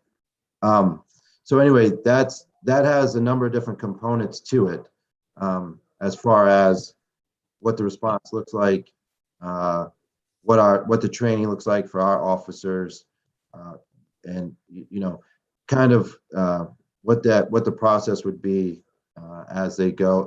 Obviously, the ultimate goal is, if it ends up being in mental health or behavioral health, to get them the individuals the resources they need as quickly as possible, as opposed to a delayed response to what they, whether it's an in-placement facility or something, a shorter, just a period to calm down, whatever the case might be. So there's obviously that encompasses a lot. I'm trying to talk a little quickly here so we don't talk about this all night, because there's a lot, but that's another one. As we move forward, there's going to be a lot of discussion around that, but I'm very, very, very excited about that initiative. Of course, we've talked about body cameras. The DA has been gracious enough to be in contact with us. He's going to, I don't have an amount yet, but he did, and I don't want to put words in his mouth either, obviously, but he has said that he most likely is going to be able to commit some funds to us for body cameras for our special response team and also our patrol units. So from everyone I've spoken to, everyone is on board, obviously, for the body cameras and radios. And then the records management system. Radios isn't, we've talked about radios too, so I don't want to, I think everybody understands that. Records management system, again, we've talked about that. we have a couple of Chief Snyder, Assist Chief Bolt have attended a conference. They're looking at records management systems that function very well for our needs, and as fire, facility upgrades, and we're particularly out in the East End at that facility. We're in discussions right now with UPMC, Almond Street, for that firehouse, because that takes up some of our funds for maintenance and things. And so I don't have anything to report tonight on Almond Street, but we are in discussion with UPMC to hopefully take some of that burden off of us. That's not necessarily a rescue plan, but I did want to put that in there, that we are spending some money right now on Almond Street. That's where the ambulance is housed. Chief Killian, I don't have any much more update on Almond Street than that. Is there anything else from Almond Street that you have, or in general? I can speak on Almond Street here real briefly. Actually, just was in contact with Solicitor Lubin yesterday about working on that lease. So we'll be, Mr. Mayor, you and I will be able to meet with reps from UPMC here within the next probably within the next week to 2 weeks to further that discussion along. That sounds great. So that's no hit to the rescue plan. That's no rescue plan money needed there. That's actually going to take a burden off of the general fund. So that's just that's a good thing. I just wanted to put that in there as we're talking about public safety, that we don't need ARPA money for that. I'll pause there for council or anyone else to chime in as far as public safety. Do we have a total ask? Well, let's go back to, so we're talking about body cams, possibly some funding coming from the DA, the radios. Are they coming? Are we expecting any of that to come out of ARPA? So probably, I would imagine some of the, depending on Chief Snyder, Assist Chief Bolt, do we have a tentative price point for body cameras right now? I know we did at one point, but I can't recall off the top of my head. Yes, I apologize. I had a little technical difficulty here earlier. With the body cameras, we're looking in around about $250,000 after all said and done, with the storage and the cameras itself. So, and radios, we're looking between 500,000 and 600,000 right now. We haven't gotten a current updated quote, so that would have been a quote from within the past 6 months or so. So yeah, I think it was around 500 or so. Yeah. So that's 750. And the DA, again, I can't speak for DA Gardner, but he has committed some funds. Obviously, he's not $750,000 clearly. But so if we're looking at that, and that in conjunction with the records management system, and again, Chief Snyder, I know you all just recently went to the training on the RMS, or RMS was there at a training you went to. Did they give a price point for that? With that, actually, Axon is the company that we're looking at, and that's actually where the body cameras would come from, as well as the record management system that we're looking at right now. So they do a public safety bundled price. We're actually in the middle of talks with their representatives right now to get prices. From what I understand right now, from what I'm being told, is that there's a cost that's put on per officer for the usage of those items. So from what we gather so far for record management system, cameras, and a couple other things that might be added in there, you are looking at anywhere from $150 to $250 per officer. So having 47 officers, do the math, and that's relatively what we're looking at. We're still getting more information on that and get a more definitive number. So we actually are waiting on a response to have another meeting now with the representatives from Axon. Got it. So I guess to answer your question, Councilman Banks, we could probably $1 million maybe, just to be safe in there. And I don't think it's any secret that our patrol cars, and obviously Chief Killian and Chief Assistant Chief Calderini, have been working clearly on our fire apparatus, the vehicles. We're running, clearly we've been working simultaneously as well with the police, and they're the cars that are just going out of service, it seems like on a daily basis at this point. So we're going to have to bring the police vehicles, and Chief Killing and Assistant Chief Colarini are working on the fire as well. So that will be coming to council probably, ASAP. I'm not sure how much or if we'd be requesting rescue plan money for those items. I don't remember off the top of my head. Chief Killian, I haven't, as far as the fire apparatus vehicle. Yes, sir. So we're in the process of speccing an engine and an aerial apparatus. And the figure that we brought to Public Safety Committee back in February, March still stands at about 2.2 million for both of those. And we had discussed with Ms. Mealy at the time the long-term financing option.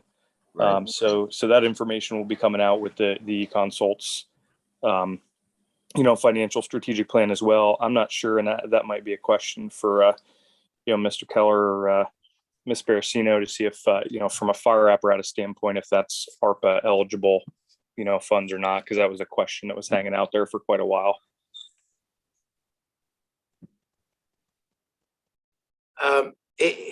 So just briefly, it would be an eligible cost under ARPA. Of course, again, that goes along with all the other priorities that are out there.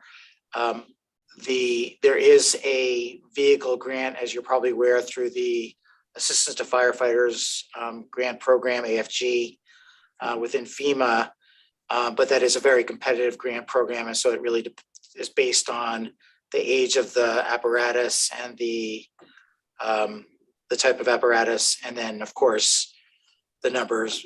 There's a number of other scoring criteria that would make this particular project more or less fundable. Yeah, I'm very familiar with the AFG process. From an apparatus standpoint, we are nowhere near the requirements to be a high priority item for AFG. And just because of our call volume and the load, the urban load of incidents in a municipality like ours, we would be very hard pressed to get to a situation where, we'd be a high priority funding for AFG for apparatus. So that's what's been a challenge for us, Yep, absolutely. We understand that. And again, it is certainly something that should be looked at within the context of the full $25 million,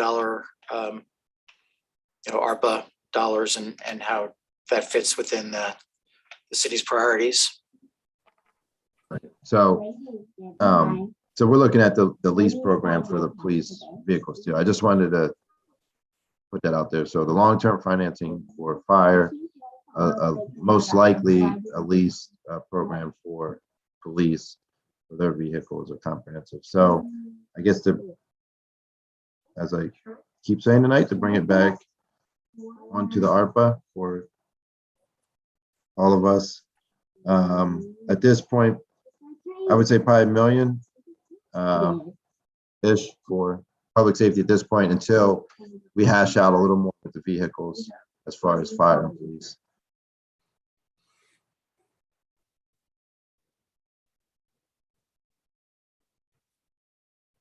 If I could, I just want to clarify a little bit on the cost with the system that we're looking at to make. I'm not sure if I covered it correctly. With the bundle package, that would involve everything. I don't know necessarily that we need all of this, but we went to the highest route, so the highest number, so we have that. But so if you include tasers, the virtual reality mechanisms that they have in place that we'd be able to use, the record management system, body cameras, fleet cameras, which would be for our vehicles, and then the storage of the video evidence, that all combined together, and you're looking at $250 per officer, which would be per month. So right now we stand at 47 officers at $250 a head. You're looking at almost $12,000. And then so for a year, for all that bundled together, you're looking at $142,000. And that would continue on for each year, the way their payment mechanism works, just to clarify a little bit more for you. Right, and this in conjunction with the critical intervention team, mental health behavioral response team we're looking at. So I think $1 million right now, I think would be reasonable for the purposes of our discussion here tonight. And then just sort of to, I guess, finish up, because I know we had a lengthy discussion about land bank and all that before. I know we said 2 to 3 million in redevelopment land bank. When I know we want to have that sort of separately, because that's going to be a long discussion. So Yes. the last two items I think here tonight, to kind of wrap it up, since we're after 9, if that's okay. Finance, what we're looking at, which was already mentioned, the 2 items, the human resources information system, our HRIS system, which we currently do not have one at all, which would be an employee portal, W-2s, pay stubs, all of that. I think probably most of us here have worked at somewhere where you just log in, and if you need to take a day off, you submit that, so then it tracks all of that.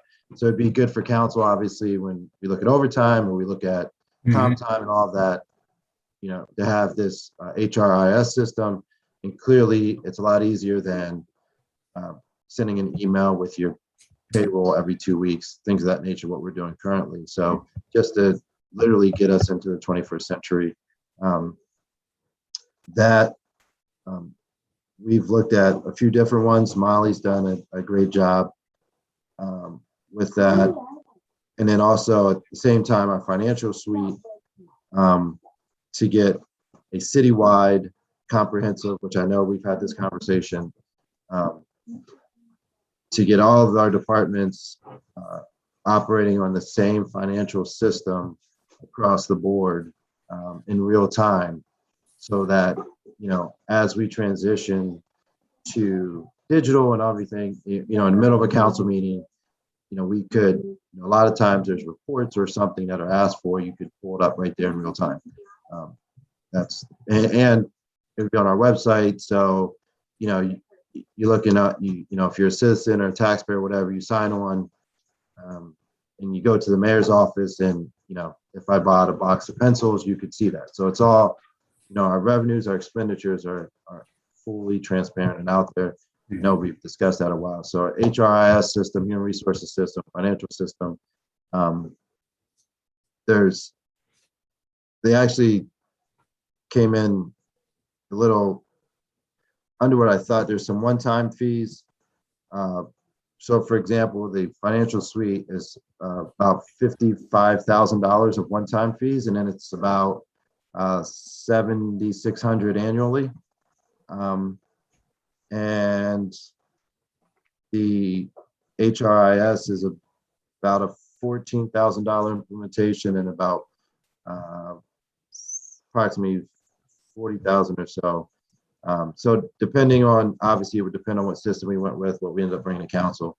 But I would say, but again, also to go back to the very beginning of tonight's meeting, what Teresa mentioned, Andy Consult, these will be items in our strategic planning process, the grant, or the grant that we received for that. So these will be recommendations. So this would be in phase 2 of our strategic planning process. So the state, we would go to them with HRIS, financial suite, other recommendations.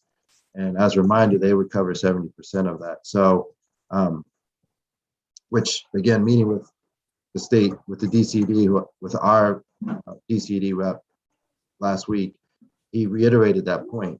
That remember what Teresa brought home tonight as well, that we're leveraging our ARPA with the state, so to get the biggest bang for our buck. So I say that to say, obviously, a human resources system is critical, financial suite is critical, but we're not going to bear the full cost of those on the city. So I would say, roughly you know, 250,000 maybe initially between HRIS and the financial suite.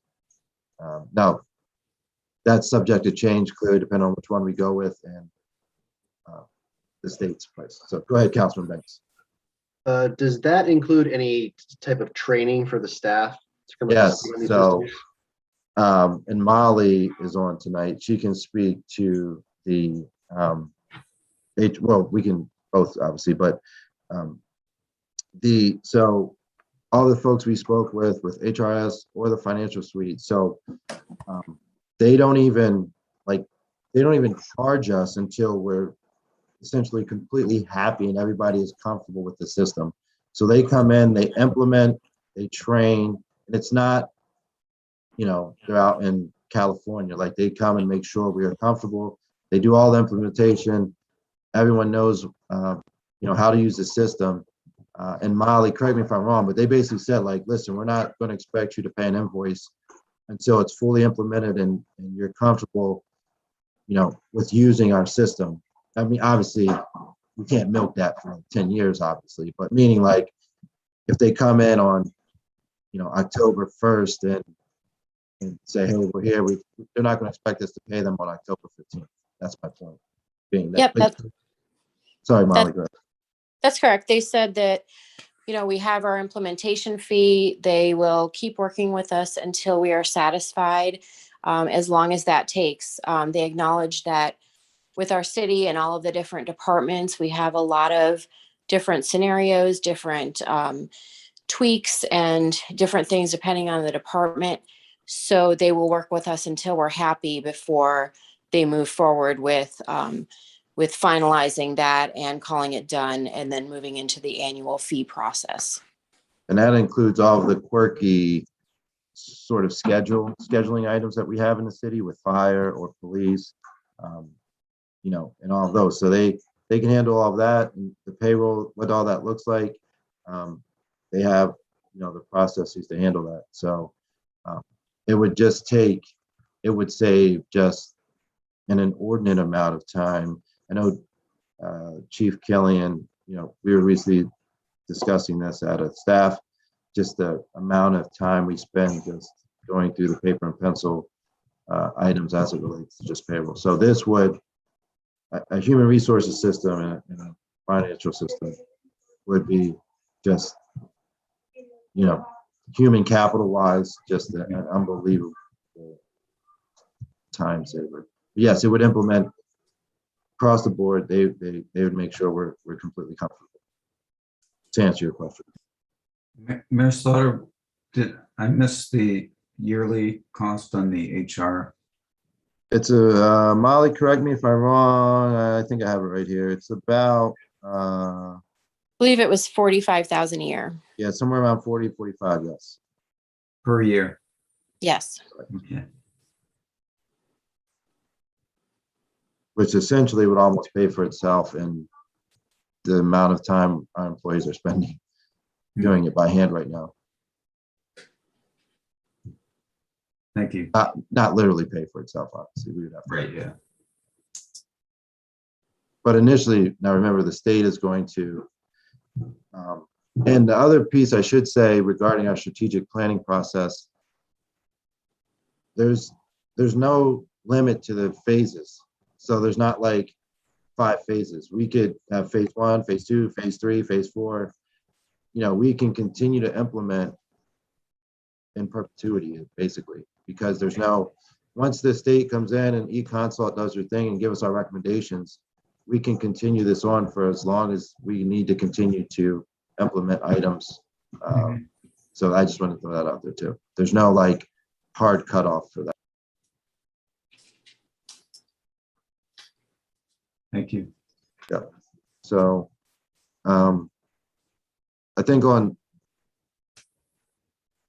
you know, I'm good for tonight. I would defer to, I feel like I've done a lot of talking. I just want to thank council. I know this was a great discussion. The first one was too. I feel like we really are rowing the boat in the same direction and we're kind of on the same page here, and it's very exciting.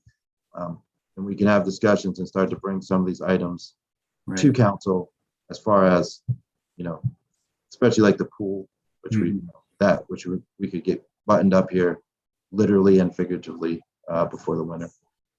So, all right. I'll defer. Thank you.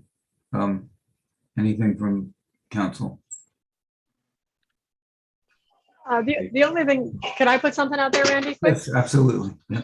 Okay. I just wanted to sort of bring it up. It was something that sort of came out of a discussion I had with some realtors in town this week. And I don't know that there's a home for it with ARPA funding, but I suspect that there is, which is why I wanted to bring it up in this forum when we had our consultants on the line. The realtors in question were inquiring about city home funding, which increasing the amount of city home funding, which is not possible because our home funding is an annual allocation. If anything, it gets smaller relatively regularly, not larger. But it was specifically the program that the city runs as part of our home funding, which they were discussing, which is basically a low income home buyer secondary lien on a property that allows a home buyer to make closing costs. And the 20% down requirement for a home purchase or whatever it might be in the specific case. The city does that on a limited basis annually with home funds. If it were possible with a portion of our ARPA funds, as part of what you might call an economic development package, I would suggest that maybe in addition to a land bank and a handful of other items, we consider the possibility of creating a revolving loan fund within the city that acts in much the same way that the city's, honestly, I don't remember what the specific name of it is, but the city's home buyer aid assistance program does. But is run by the city, and it probably wouldn't. That program, the funds can function as a grant in the long term, and I don't think that the city would necessarily be able to do that. But of course, we could discuss the parameters in future. But if we committed a chunk of the funding to a revolving loan program that would help low-income buyers purchase homes in the city, I think that could really have a huge economic benefit to the city in the long term, and of course for our citizens.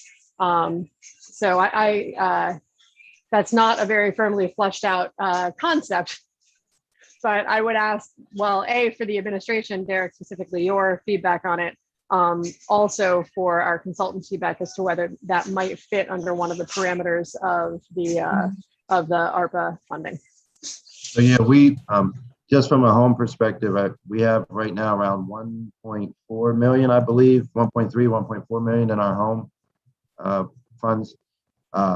And yeah, so I've had discussions with eConsult around incentivizing home buying.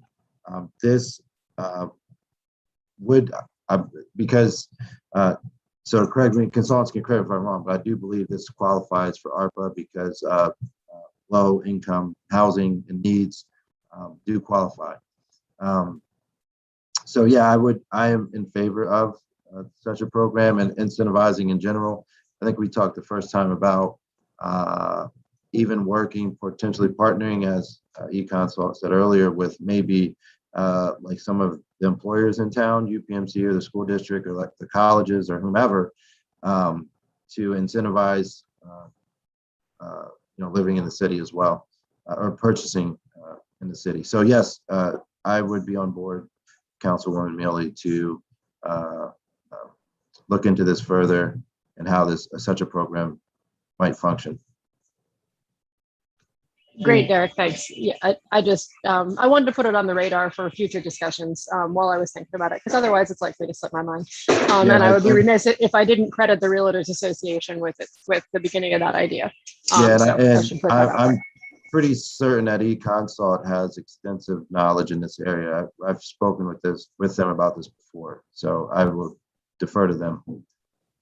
Yeah, we've worked with folks like the University of Pennsylvania and others that have worked on programs like this, as well as the city of Philadelphia. So glad to help in thinking that through. And thanks, Vice President Mealy, this might dovetail well with just having a separate meeting on the redevelopment authority and the land bank. have all three of these under one discussion. Yeah, because I agree, Councilman. 'Cause I think all this is very exciting, but I think this particular is very exciting to us as well. Just blight remediation, home buying, just making the city look very nice with the plans. Land bank redevelopment. Now we have the teeth to do it. You know, sort of before we would talk about the redevelopment authority or whatever, but they didn't really, you know, they had pennies, so they really couldn't do much. But now we truly can. So I agree with you, Councilman. I think that area would also dovetail with marketing and that whole idea of how we're going to sell ourselves as well as do some of these other things. Yeah, and this would, yeah, now that we have the teeth, I mean, literally, you know, a property or two, and we all know, you know, the properties that, you know, we all have been talking about for 10 or 15 years or longer, that right away we can make a difference with this rescue plan. I think the marketing planning element with our internal community development department is all part of that mix there. Right, and also along the same lines, our blighted property review board in August, I believe it was, expanded their scope. I think that was Councilman Banks that worked with them and Solicitor White, I believe. I don't remember off the top of my head. But they did expand their scope to include commercial as well, so not just residential. Mm-hmm. And so they did subsequently, after the vote to expand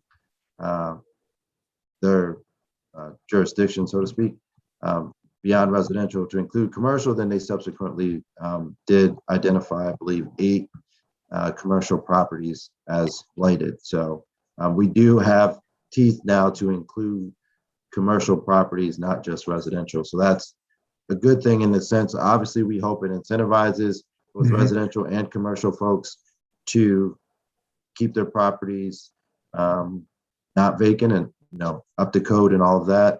Mm-hmm. But if not, now we have the teeth on the city side to, you know, we can acquire them and make sure that, you know, something's happening with them. Right. Okay, thank you, Mayor Slaughter and everybody. I think that should wrap it up then. We have a lot of homework to do. I want to thank everybody who was here tonight. Everyone added to the conversation. It's really helping us move ahead and define where we need to go to get a lot of big issues solved, or at least in the process of being solved. So really appreciate all the expert opinions. Yep, and I'll just echo that, if I could say thank you. And just to reiterate, this is the taxpayers' money coming back to them. We're just in charge of making the largest transformational changes that we can.